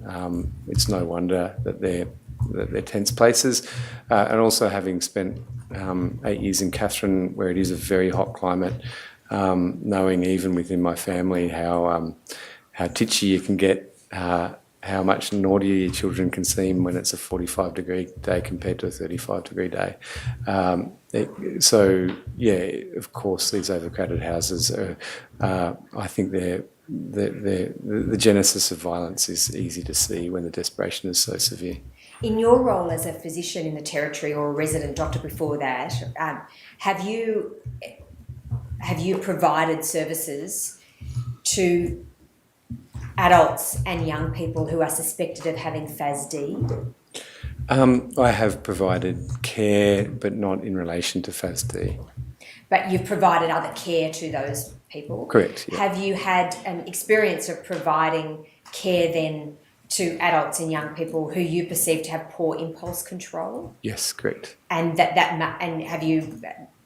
do you think as a physician or do you understand that might be related to FASD? Yes, yeah. And if you're an adult trying to control those sorts of behaviours, given your understanding of it, I take it that's going to be much more difficult in overcrowded housing as well? Absolutely. Yep, so I've heard firsthand, even smaller children just trying to keep the doors shut when the air conditioning's on, when there's 12 kids in the house, is almost impossible. I've heard parents complain about that. Last question then, again going back to Kumanjayi specifically, you just referred to an issue about hunger, often with hunger knocking on the door, and we've heard evidence of break-ins to houses and to the store, which then generate action by police and become of concern to clinic staff. Have you had an appreciation that sometimes break-ins in communities are related to hunger? Definitely. Even in Katherine, my wife ran a cafe and it was broken into regularly, often just for food. Do you have an understanding then, being a long-term resident of the NT, why is there hunger still in some communities? Food is very expensive. At least twice in Kintore, at least. So in Kintore, where the average adult income is $166 a week, the food is triple the price.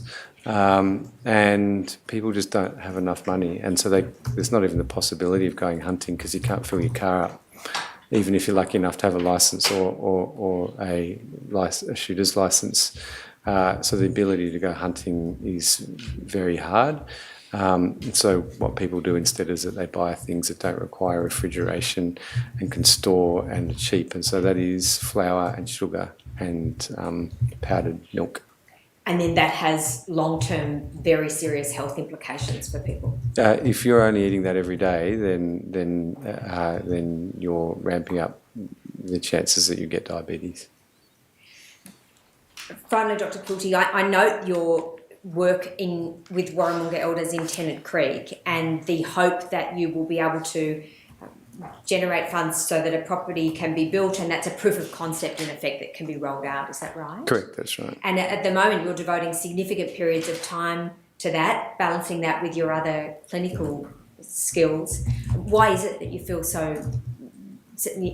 why do you feel the need to devote so much of your time to that as a physician? So as a physician in the Northern Territory, I'm very well paid, and I feel complicit in a big lie about where the gap lies. It's absolutely obvious we don't need any more research. It is the problem of displaced people on their own land who have no home. Thank you, Your Honour. Those are my questions. Were you able to assist your neighbour in Utopia? That is my old neighbour. I promised him I'd build him a house and we will get there.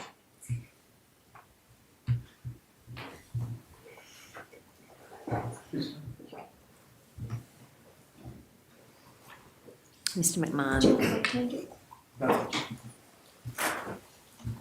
I'm a bit discombobulated doctor because I normally go last. First.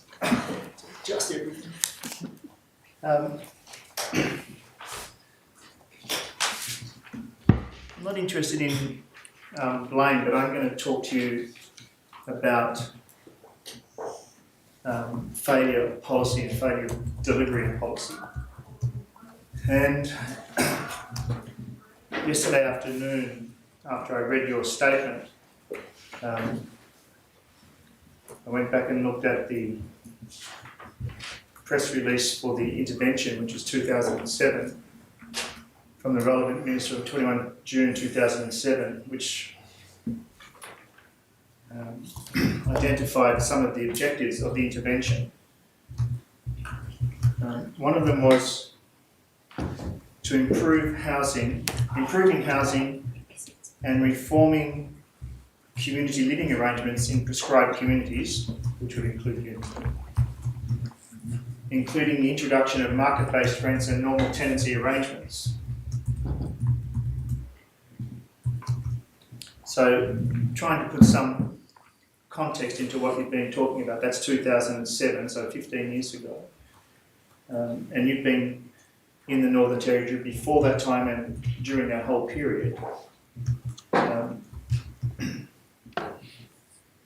Would you say that in your time in the Northern Territory that we have seen improved housing with reformed community living arrangements? 3 weekends ago, I was up in Tennant Creek. Sorry, can you just say that? 3 weekends ago, I was in Tennant Creek, and there's 3 tin houses out the back of Village Camp. In 2007, as a result of the intervention, they shut the water off, and there was not nearly enough houses, and so there's now about 15 hoses connected end to end that run over the hottest ground in Tennant Creek to supply these 3 houses with a single hose outlet as a result. And that is what the intervention did. The intervention did nothing. It has gone backwards in the last 15 years. And these are, of course, your own personal observations over that whole period of time. One of the other objectives... Can I just ask about that? Why was the water cut off? Because the houses were inadequate. There's lots of examples. There's examples in Catherine as well of houses that are deemed to be condemned, but there's an acknowledgement that there's way too many people on the housing list, and so they don't get knocked down. And that is a fortunate thing that they don't get knocked down, particularly in towns like Catherine, because it will displace another 40 or 50 people who will have to face the wet season with no roof over their head. And so what they did in Tennant Creek is they disconnected the taps because the houses were condemned in a presumed move to try and move the people on. And the community has found a resolution. And even worse, the new houses that they're building are less popular than the tin houses with no water for some community members.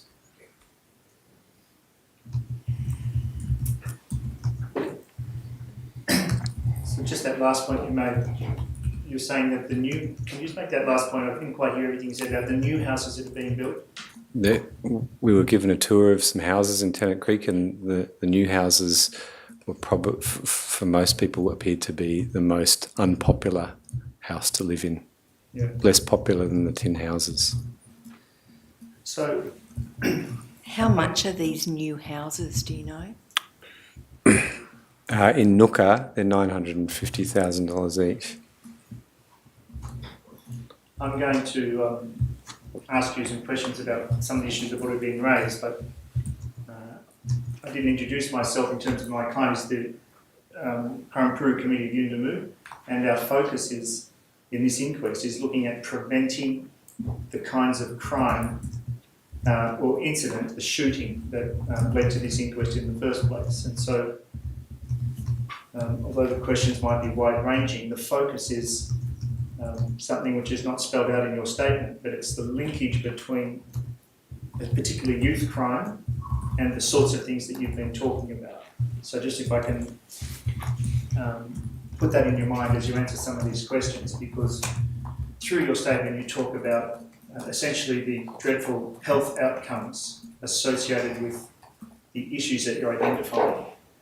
And we will be submitting to Her Honour that there's another step, which of course you're not expected to take in your medical statement, but there's another step which is coexistent with those dreadful health outcomes because of the things you've identified. There is another reality which is common to poverty, that is the increased likelihood of young people who do get into trouble immediately being confronted with police and all of the outcomes that follow after that. So that's the sort of underlying basis of some of our questions. But just to try to piece a few things together, are you familiar with the problem? I think you were sitting in court for at least some of Mr. Bruno Wilson's evidence. Are you familiar with the problem of the quality of water, in particular the uranium content in water in the area around Inquest? I wasn't aware that uranium was a problem. I don't know for sure, but I wasn't aware. Is that a problem that you've come across in There other are parts? water studies. Are you aware of those, Mr. McMahon? Yeah. And do you think they show uranium in Yuendamu? I know that they do in some communities, but I thought the issue for the water in Yuendamu was, and Dr. Quilty will correct me because I won't get the term right, but it's to do with solids in the water. The hardness of the water. So my understanding of most bore waters, and it's really problematic for housing, is that it's hard water. If you drink the tap out of the water here in Alice Springs, it has a particular flavour. When it's not properly processed, it means that all of the plumbing and the evaporative air conditioners that are used block up very quickly within a year. But I don't believe, although I'm not an expert, however, I would know because we wouldn't be able to provide dialysis if there's too much uranium in the water. But I don't believe that Yuendamu is affected. But there's definitely issues identified in the material that I've read in relation to the quality of the water, but for different substances. Right. That's just my reading. I'm not widely read on that issue. Well, I'm certainly not as widely read as I would like to be on that issue. But one of the reasons I asked you the question is because within the material that you provided today, I'm just going to interrupt you. I'm really sorry. So we had one night in Yuendamu in government-provided housing. It seemed to me that there was a dishwasher there. The dishwasher was unworkable and it was full of what looked like white, solid-y substances, which I'm assuming comes out of the water, and also all the bathrooms and everything else had that similar appearance. Yeah, correct. And that happens in many remote communities. You can stop that happening by putting a water softener on before the house, and all of the houses' plumbing will fail pretty quickly in those kind of environments and have to be replaced. Right, so there is a solution. There is a solution. Is some sort Water of softener. And where do you put that? Before the house. Before the house. Right. And we've just obviously also heard about all these air conditioners that are being installed in Yuendamu, and if there are not water softeners on those houses, how long a lifespan are those air conditioners likely to have? So the Northern Territory, it's interesting that they're putting compressive air conditioners. Until last year, the policy was not to put compressive air conditioners, but the evaporative air, well, it said the policy states mechanical air conditioners. So all houses that I know of are built with what we call swampies down here, or evaporative air conditioners, and what happens is the water goes through panels and the air gets sucked through it, and as a result it cools the air down. So it's a much more cost-effective way of doing it, and the problem if you don't have water softeners is that they block up and fail within a year or two in a town where the water quality is poor. Is that what you fear in relation to the air conditioners that are being installed in Yuendamu at the moment? My concerns with the air conditioners being installed in Yuendamu is that not that they will fail, but that they will increase the amount of energy that is required by the household to run them. So they use 2 or 3 times as much electricity as a swampy does. Right, but they won't have that water issue. They won't have a water issue. Right, so it's the same poverty issue, whether or not people can afford to run. So they will have less time of running their air conditioner than the traditional swampy. But the problem with the swampies is that they stop working when it gets humid, and you definitely get humid days in Yuendamu, particularly when there's monsoonal weather further to the north, and your swampy won't have any effect on cooling the house. Still on that same point, I've been given some figures about how much people need to spend on electricity a day. The figures are almost so extraordinary, I hesitate to use them. Have you got any idea what sort of cost it is living in the houses that you described as the worst kind of houses in terms of structure and the way they overheat? Have you got any idea what sort of electricity costs a household like that would be facing if they had the money on a daily basis? So if you have a poorly designed and constructed house, you can spend over $25 a day on power. Over 25 a day? Yeah, over 25 a day. Yeah. Right. I'm just going to convert one of my questions to a hypothetical. I've certainly got instructions about the uranium in the water, but I also hear what Ronna has said about... Don't take it from me. No, it may be that the situation is not as clear as it ought to be for me. But hypothetically for a moment, if that was an issue, are you aware of any studies between the link of water with undesirable amounts of uranium content in it and diseases such as renal failure? This is a controversial area at the moment, and the fact that the water coming out of your bore has high uranium levels is very problematic. But even more problematic is when people stop drinking the bore water, which has low levels of uranium that may be above the standards and possibly are still safe.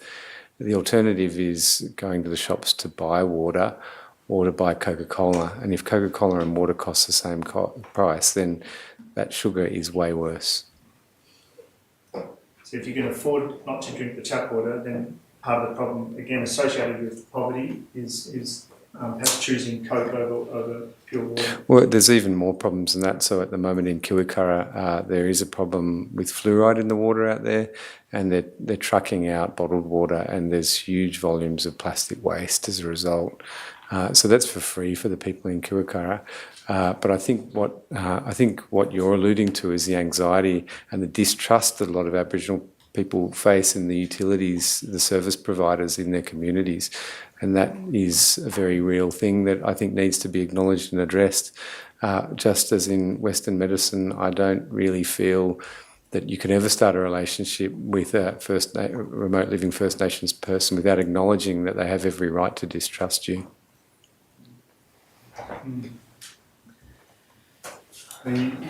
You spoke about injustice a few moments ago when Dr. Dwyer was asking some questions, and I suppose the way you're framing it is that it's a profound injustice that you observe in numerous places, that when you arrive in a community, what you see is a number of houses which might be described as nice, comfortable houses with a full range of services and utilities placed alongside the houses of Aboriginal people, too many of which are shockingly below acceptable standards. Correct, yeah. And so you end up with the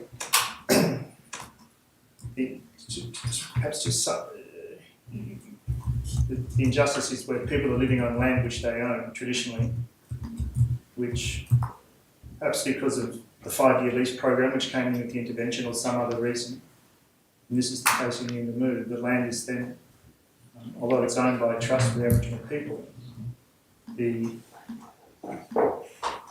houses which are put on the land are owned by the government. And in brackets, we know that many of the houses are absurdly poorly designed and built. And then the people living in these houses are paying rent back to the government to live in the houses on their own land. And to magnify the injustice, we throw in water, which for whatever reason is of a very low standard, very poor quality, and may in fact generate illness. And on top of that, we throw in the unreliability with regard to supply of electricity due to poverty in a climate where both water and electricity should be regarded as essential, secure human rights. That about sum it up? Yeah, it sums it up. Are you able to explain why there doesn't seem to be much solar energy, certainly in Yuendamu, and I don't know enough about other communities, but are you able to give any insight into that? So we live here at the southern edge of the best solar return per square metre of land anywhere in the world except for parts of Africa, which are equivalent to us. And a lot of non-Indigenous people, including myself, have benefited from that. And there is only one Indigenous public housing house in the Northern Territory, as far as I'm aware, that has solar panels on it, and that's my friend and collaborator Norman Frank Jabrula in Tennant Creek. And when you look at most of the houses in Alice Springs, as you fly into land, you see that many have solar panels on it, and every single one of those houses would have had a government subsidy, and none of the government subsidies have extended to remote Indigenous houses. When you do go to remote communities where there's solar farms, the problem with the solar farms is that they're saving power and water, the diesel, to generate that electricity, but the cost of power is still 24 cents per kilowatt hour to the people whose land it's on, even though they would argue that it's their sunlight that's hitting the panels. And so there is a major risk at the moment that the rollout of renewables will, if it's done by big solar farms, will benefit power and water and eventually the Northern Territory government financially, and the households will not benefit unless it's put on their rooftops. So like some of the other things you've described, the injustice flowing from what you've characterised is something which can be solved by good policy and good decision making. And if I've understood that complex answer that you just gave, with good policy and decision making and implementation, there could be solar energy across the entire community of Yuendamu. Yes, correct. Which would then provide ease of access to, for instance, hot water and a secure electricity supply, correct? Correct. Which would then solve, to a significant extent, issues to do with failed refrigeration and the security of medicines which require permanent temperature control. There are challenges, but there's no ambition, it appears, within the Northern Territory to do this. It is the perhaps the most striking thing coming to the Northern Territory as I am as an outsider, is the acceptance of the status quo of what you described. And if one is to be challenged on saying, well, there's an acceptance of it, your comments about housing over 15 years validate that observation. That's certainly more than enough time to fix many of the problems you've identified, or at least to seriously attack and work towards fixing those problems, isn't it? Mm-hmm. And you've been here longer than 15 years, more like 20 years. On and off, yeah, for most of the last 20 years. Yeah.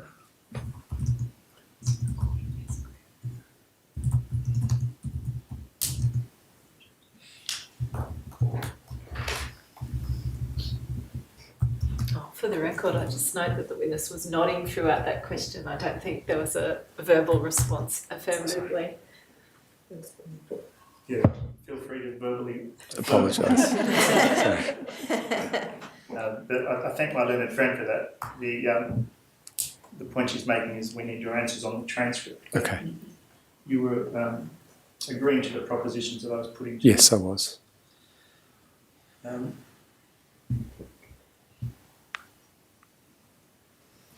And to zero in perhaps on the question of preventing future deaths, which is not such a long gap from what you've been talking about, where you have these widespread, enduring and deep failure in policy, catastrophic failure in policy and in delivery.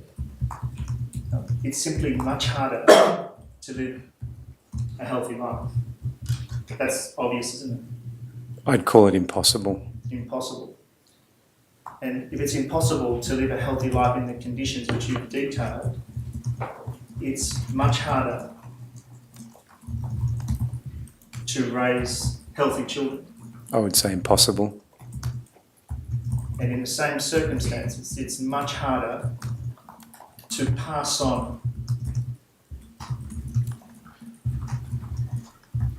good education, especially in terms of Aboriginal culture. The culture will continue to be passed on, but I think any kind of illness impairs your ability to perform wholly as a human being. Yes, I would agree.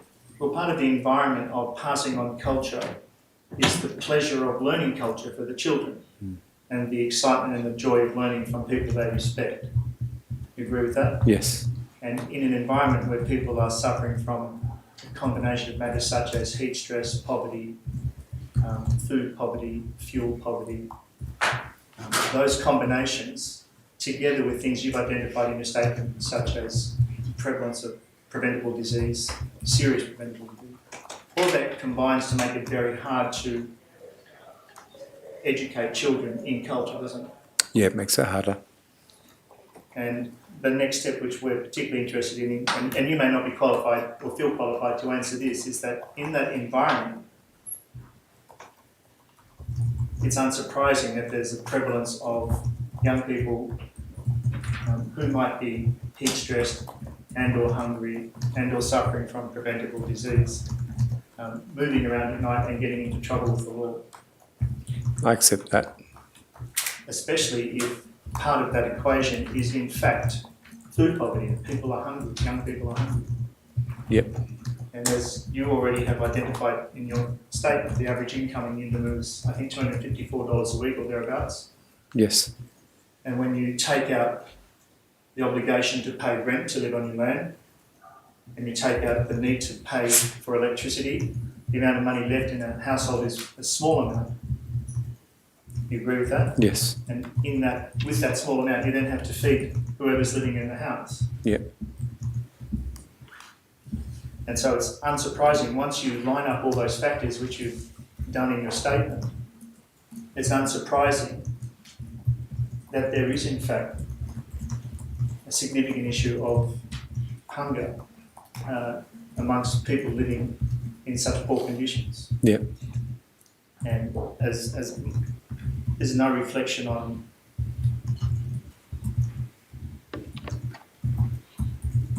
the richness and quality of care and love of culture and family that people in Yuendamu have. But on top of that, they also have to live with these harsh poverty-related realities. It's very oppressive. And so one of the issues we've been talking about in this court in your absence is what sort of education young probationary constables should receive when they go into the police academy as a fresh-faced new member of the police force, hoping to graduate in 6 months' time as probationary constables.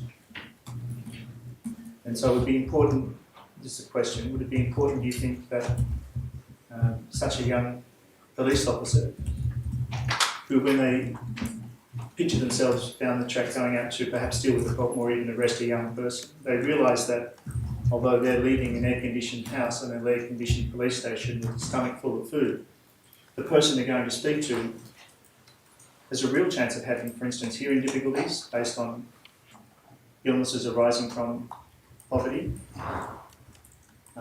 and perhaps being hungry, and if it's in the hot months, suffering from the serious physiological effects of living in a heat box.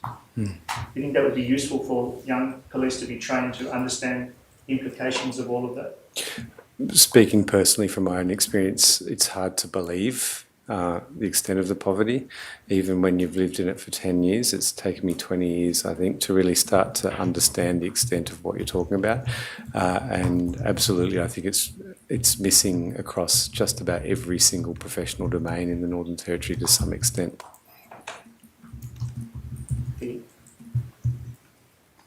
Your observation as an unusually well-educated and well-travelled person and unusually intimately connected with the Aboriginal community by your work, together with your personal interest. Your observation is that there's a significant deficit in understanding across the professions in the depth of the poverty and issues that people are facing living in remote communities. Yes, I think in Australia it's not just a lack of recognition of the lack of poverty, but also the real lived experience of racism that a lot of people, Aboriginal people, experience because of their colour of the skin. I think it's hard to come from places like Sydney and believe that it's true, and it takes you a few times to witness it to start to recognise it. And I think there's a lot of denial about racism within this space as well. So it's not just the poverty, it's also the racism that comes with it as an explanation to simplify what it is that you're observing. May I ask, were you in court when Mr Wilson spoke this morning about the idea of constantly being frightened of being pulled over and in fact being pulled over? Yes, I was, and I was reflecting that I have never been pulled over by the police in the Northern Territory. Now, I'm sure it's uncontroversial to say that Mr Wilson was also a particularly articulate and thoughtful and well-educated walk-through man, and that's the reality that he faces. Are you able to enlighten us what you, as a medical professional, listening to him talk about that, what your response was, what you thought of it? I acknowledge that his journey through life is much harder because of that subtle racism that he faces every single day. It would happen if he walked into Woolworths and I walked into Woolworths. He said that it happens to him every day, and I appreciate this because we have a young Aboriginal girl living with us, and I see it between my daughter and Layla. The differences of their two lived realities. Walking through the shops. Finally, in terms of, again, focusing on Unimoo and looking at the future, and our position, as I'm sure you appreciate, is to be putting to honour that there's a mosaic of factors here which need to be understood in order to make appropriate recommendations to limit the sorts of situations where we saw back on 9 November 2019 the shooting. Would you say that, and I invite you to expand this list in terms of addressing these kinds of problems? Firstly, it seems obvious that we're talking about a will to address problems over decades, not weeks or months or before 30 June expenditure requirements. Correct. Secondly, that there needs to be an interrelated policy response in the sense of both territory and federal government and departments within those governments.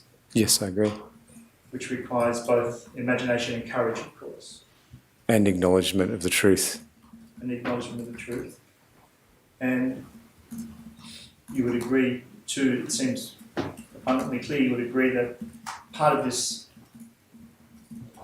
way of thinking must involve a radically reimagined and realistic delivery of control to local communities. Absolutely. Yep. Together with governments that are prepared not just to hear, as we heard today, but also not to listen profoundly and deeply. You'd agree with that? Yes, I'd agree with that. Thanks very much. Thank you. Miss Moreau? Thank you, Your Honour.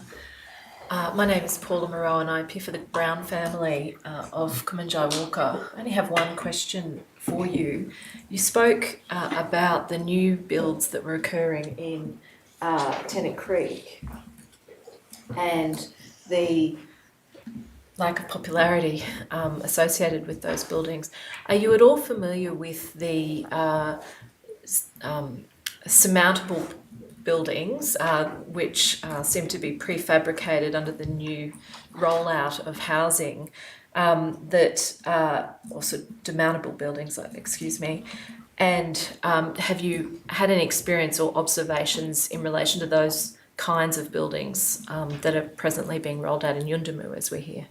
I believe that they're probably made locally here in Alice Springs. I haven't had much experience with them, no. Okay. In terms of suitable housing, you've spoken quite eloquently about energy requirements, environmental requirements, and there's also equally cultural requirements for suitable housing. Do you have any observation about some of the factors that you've observed in your experience that may feed into what might be culturally appropriate architecture of housing in remote communities in the desert region? Yeah, so Dr. Paul Memmott has done a lot of work in this space, and there's a lot of work in this town, but there just needs to be more action. There's lots of really beautiful and playful and exciting ways to engage in how to build a more culturally appropriate house, and there's lots of subtleties that I presume play out in different ways across all First Nations of Australia in terms of what it is that's important, but what is fundamentally lacking is any kind of engagement or agency in the way that future residents of a house shape that house, or an acknowledgement that a lot of these people are only one or two generations or themselves first contact people from colonisation and what it is to even live in a house. As Western people, we take it for granted because we are many, many generations of living in houses, and for many of the people that I work with, it's not even one generation old. Thank you, Doctor. Thank you, Your Honour. Good afternoon, my name is Matthew Derrick. I'm from Narja, it's Aboriginal Legal Territory. I just want to speak to you firstly about community controlled health organisations. In your statement, you've provided that, quote, ensuring community has leverage over culturally safe provision of care is a fundamental imperative.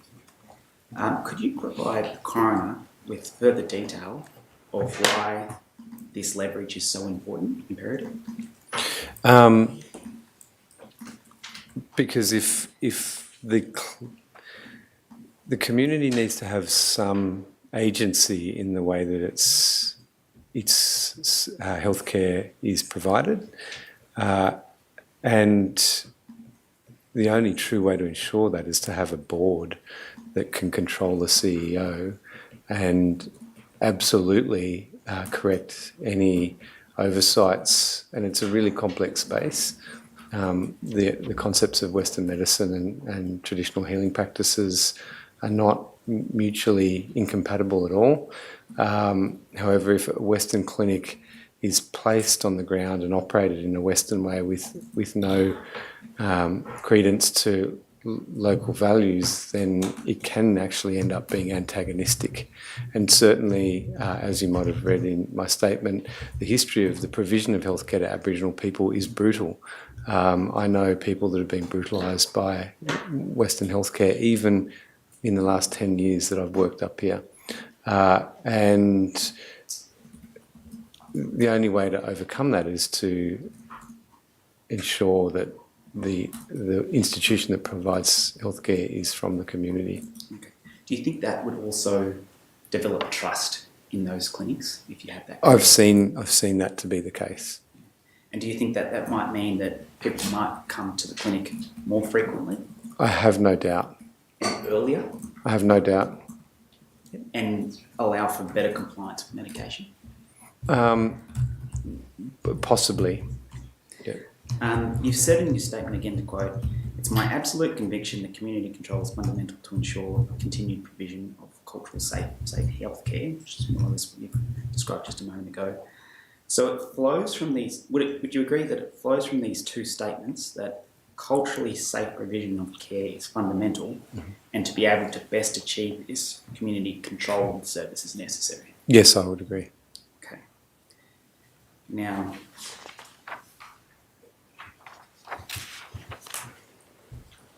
if there were, you've worked in both mainstream services and Aboriginal control services.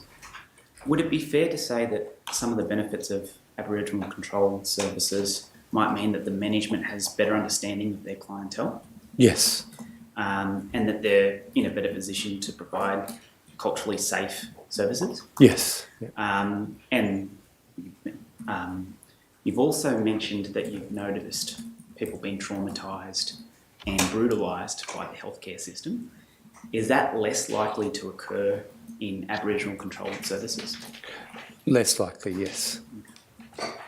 Now, you mentioned in your statement as well, talking about Largemanu, you say, in Largemanu, a community that was forced Warlpiri people living in Yuendamu in the late 1940s to relocate to Hooker Creek, which is on Gringi ancestral land, the clinic's initial commencement was based on health care from another era. So as you've said in your statement. Just to clarify, when Warlpiri people were forced to relocate to Hooker Creek, that's the site of Largemanu. Correct, yes. And could you expand on how the establishment of the clinic in these circumstances means that the healthcare at the initial commencement was from another era? Could you expand on that concept? So my grandmother lived in a house where it was normal to have a baby and to die in the house.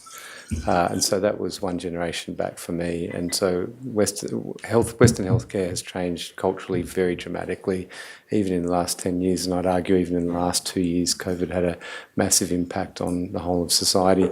And so 100 years ago, prisons were built on top of the hills because it was thought that that would blow through them and make them more morally pure. And part of their immorality was thought to be tuberculosis. And so there was this 100 years ago, we were less scientific and more spiritual. And so sometime in the last 100 years and now, remote clinics across the Northern Territory spread out, and that started between 1940s and right up to more recently. And so particularly in the 1960s, when there was a much more paternalistic approach to individual healthcare, particularly for Aboriginal people, but for the whole of society, the clinics were actually built to treat diseases that Western people believed that Aboriginal people had against their will. And in your statement, you do go on to trace the history of the development of clinics and the associated problems. So you mention how the Western mindset of morality intertwined health and disease with morality. Is that That's correct, yeah. And that at a stage, being sick equated to being dirty. Yes. And that you also note how treatment has been enforced on Aboriginal people in the past. Yes. As opposed to consent. And then you mentioned the leprosium that was built in Darwin Harbour, which was a form of involuntary treatment in detention. To your knowledge, was that solely for Aboriginal people? I have always presumed so, but I can't confirm that absolutely. In fact, I do remember that non-Indigenous people were allowed to leave, but I don't know if there were actually any non-Indigenous people on that island. Okay. You also mentioned persons being taken to Largemanu by cattle prod up until the 1980s. So that's something obviously still in living memory of people in Largemanu, is that Yes, that's correct. Yep. And you also mentioned a current issue being doctors threatening patients with incarceration if they did not comply with tuberculosis treatment. I've seen that in the last 5 years. Was that directed at Aboriginal people? Yes. Was it ever directed at non-Indigenous No. people? Now, do you agree with... Improving year by year, but yes, absolutely. Okay. And am I to take it from your evidence that given that these things have happened in living memory and in the consciousness of Aboriginal people, it's important to recognise this history, counterbalance it, in order to improve health outcomes? Yes, that's what I try and teach my junior staff. Okay. Would you agree that the best way to do this is through an Aboriginal controlled health organisation? Yeah. Health organisation? Yes, I would. Okay. Now, you mentioned in your statement a little bit about local Aboriginal staff. So you say, in a highly functioning clinic, the single most important factor of positive healthcare service relationship with the community is clinical and executive leadership and stability of local Indigenous employees who set and maintain the culture. Could you expand on how local Indigenous employees set and maintain that culture? There's very, very high turnover of staff in non-Indigenous staff in remote clinics, and I'd like to acknowledge the incredibly challenging jobs that they do. Indeed, the 6 months that I spent in Utopia were definitely some of the most formative, but also definitely the most challenging work I've ever done. And that's why people turn over. They are culturally alone often, and so if you have I would say that every single remote community has very high turnover. Some have less than others, and some clinicians keep coming back to that same community for years and years. The only constancy is the one that's right there, and it's the people that we're serving, and they're often not represented in the clinics. Mm-hmm. Okay. And so would it be fair to say that it's important that those local Aboriginal staff are involved in sort of strategic frameworks and decision making about the clinic? Yes, absolutely. Okay. Now, how can you make sure that local Aboriginal staff are fully supported to provide such a contribution?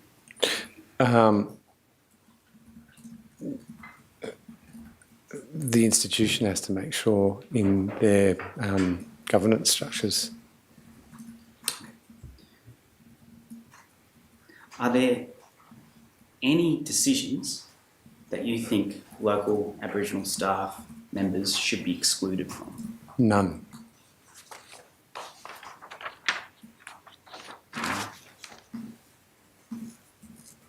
The increased cultural competency of the Catherine Hospital while you were working there has been subject to some praise in the media. And one thing that has been reported on was the increased use of interpreters in that hospital. Does that accord with your memory? No. There was no increase in interpreters despite my request. Okay. Interpreters generally, how vital are they in providing health services, the provision of health services? So I guess this comes back to why I started to learn Warlpiri. Warlpiri people hold on to very strong language in the Catherine, any kind of explanation as to what you think the disease process is and what the treatment options are, and absolutely you can't get consent.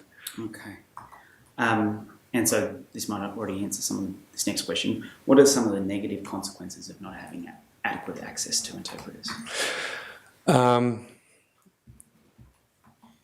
People will have very negative experiences with healthcare. So, it's just as if you were in Japan and you didn't have much health literacy and a Japanese doctor did some things to you and you were left completely unaware. You wouldn't want to go through that experience again, particularly when our Western view of what disease is very different from First Nations view.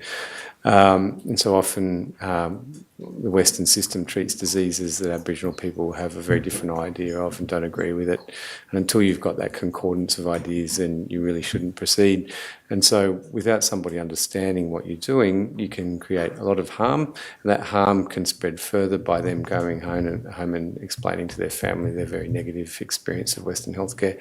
And I think, for instance, the recent COVID outbreak was a very good example of this. For instance, for Pitjantjatjara people, the idea of a curse is a sharp shard of timber thrown into their skin and piercing their skin, and so vaccination had implications that were also cultural. And so without long explanations where there's no resentment of the non-Indigenous healthcare provider to the Indigenous person's lack of initial trust, you can't do it without assaulting people. Okay.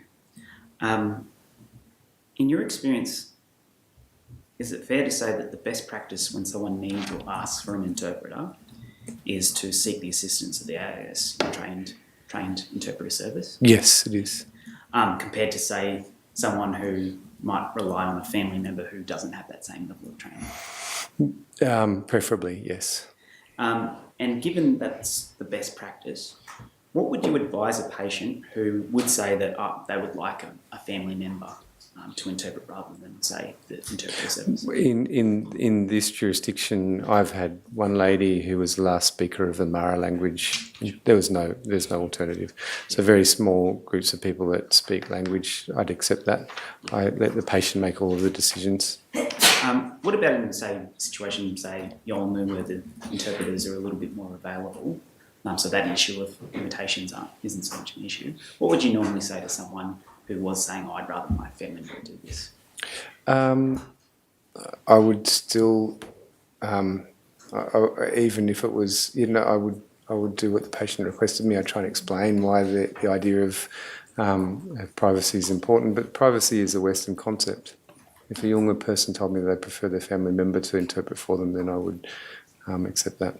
Would it be fair to say, just to make, for my own clarification, you might advise the benefits of the AIS first, but then if they still say, I'd rather my family member, then you just... Absolutely, yeah. Fair play. All right, so just going to health and housing for a moment, you've stated... Every single day. Would it be fair to say that the attempts of remote clinics to treat these kinds of diseases can only go so far unless there is a reduction also in the overcrowding of houses? Absolutely. Yeah. And so essentially healthcare services and housing services are complementary in that respect? Yes, yeah. Okay, and without, would you say that without having an increase in the stock of houses, this work must feel reasonably futile when you're trying to treat these kinds of diseases? It feels completely futile. Okay. All right. That's all my questions. Thank you. Thank you very much.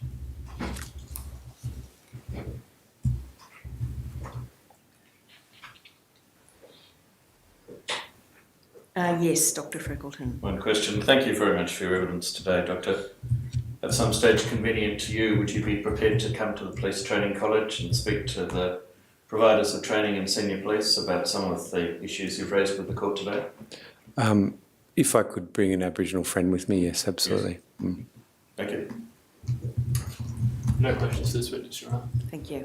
Nothing advising, thank you. Awesome. No, that's right. Your Honour, I just have one point of clarification just for future reference. I'll come back to it with some better evidence, either written or whatever, but understand that not at all times, but at some times the uranium content is above the prescribed healthy level for Yolngu.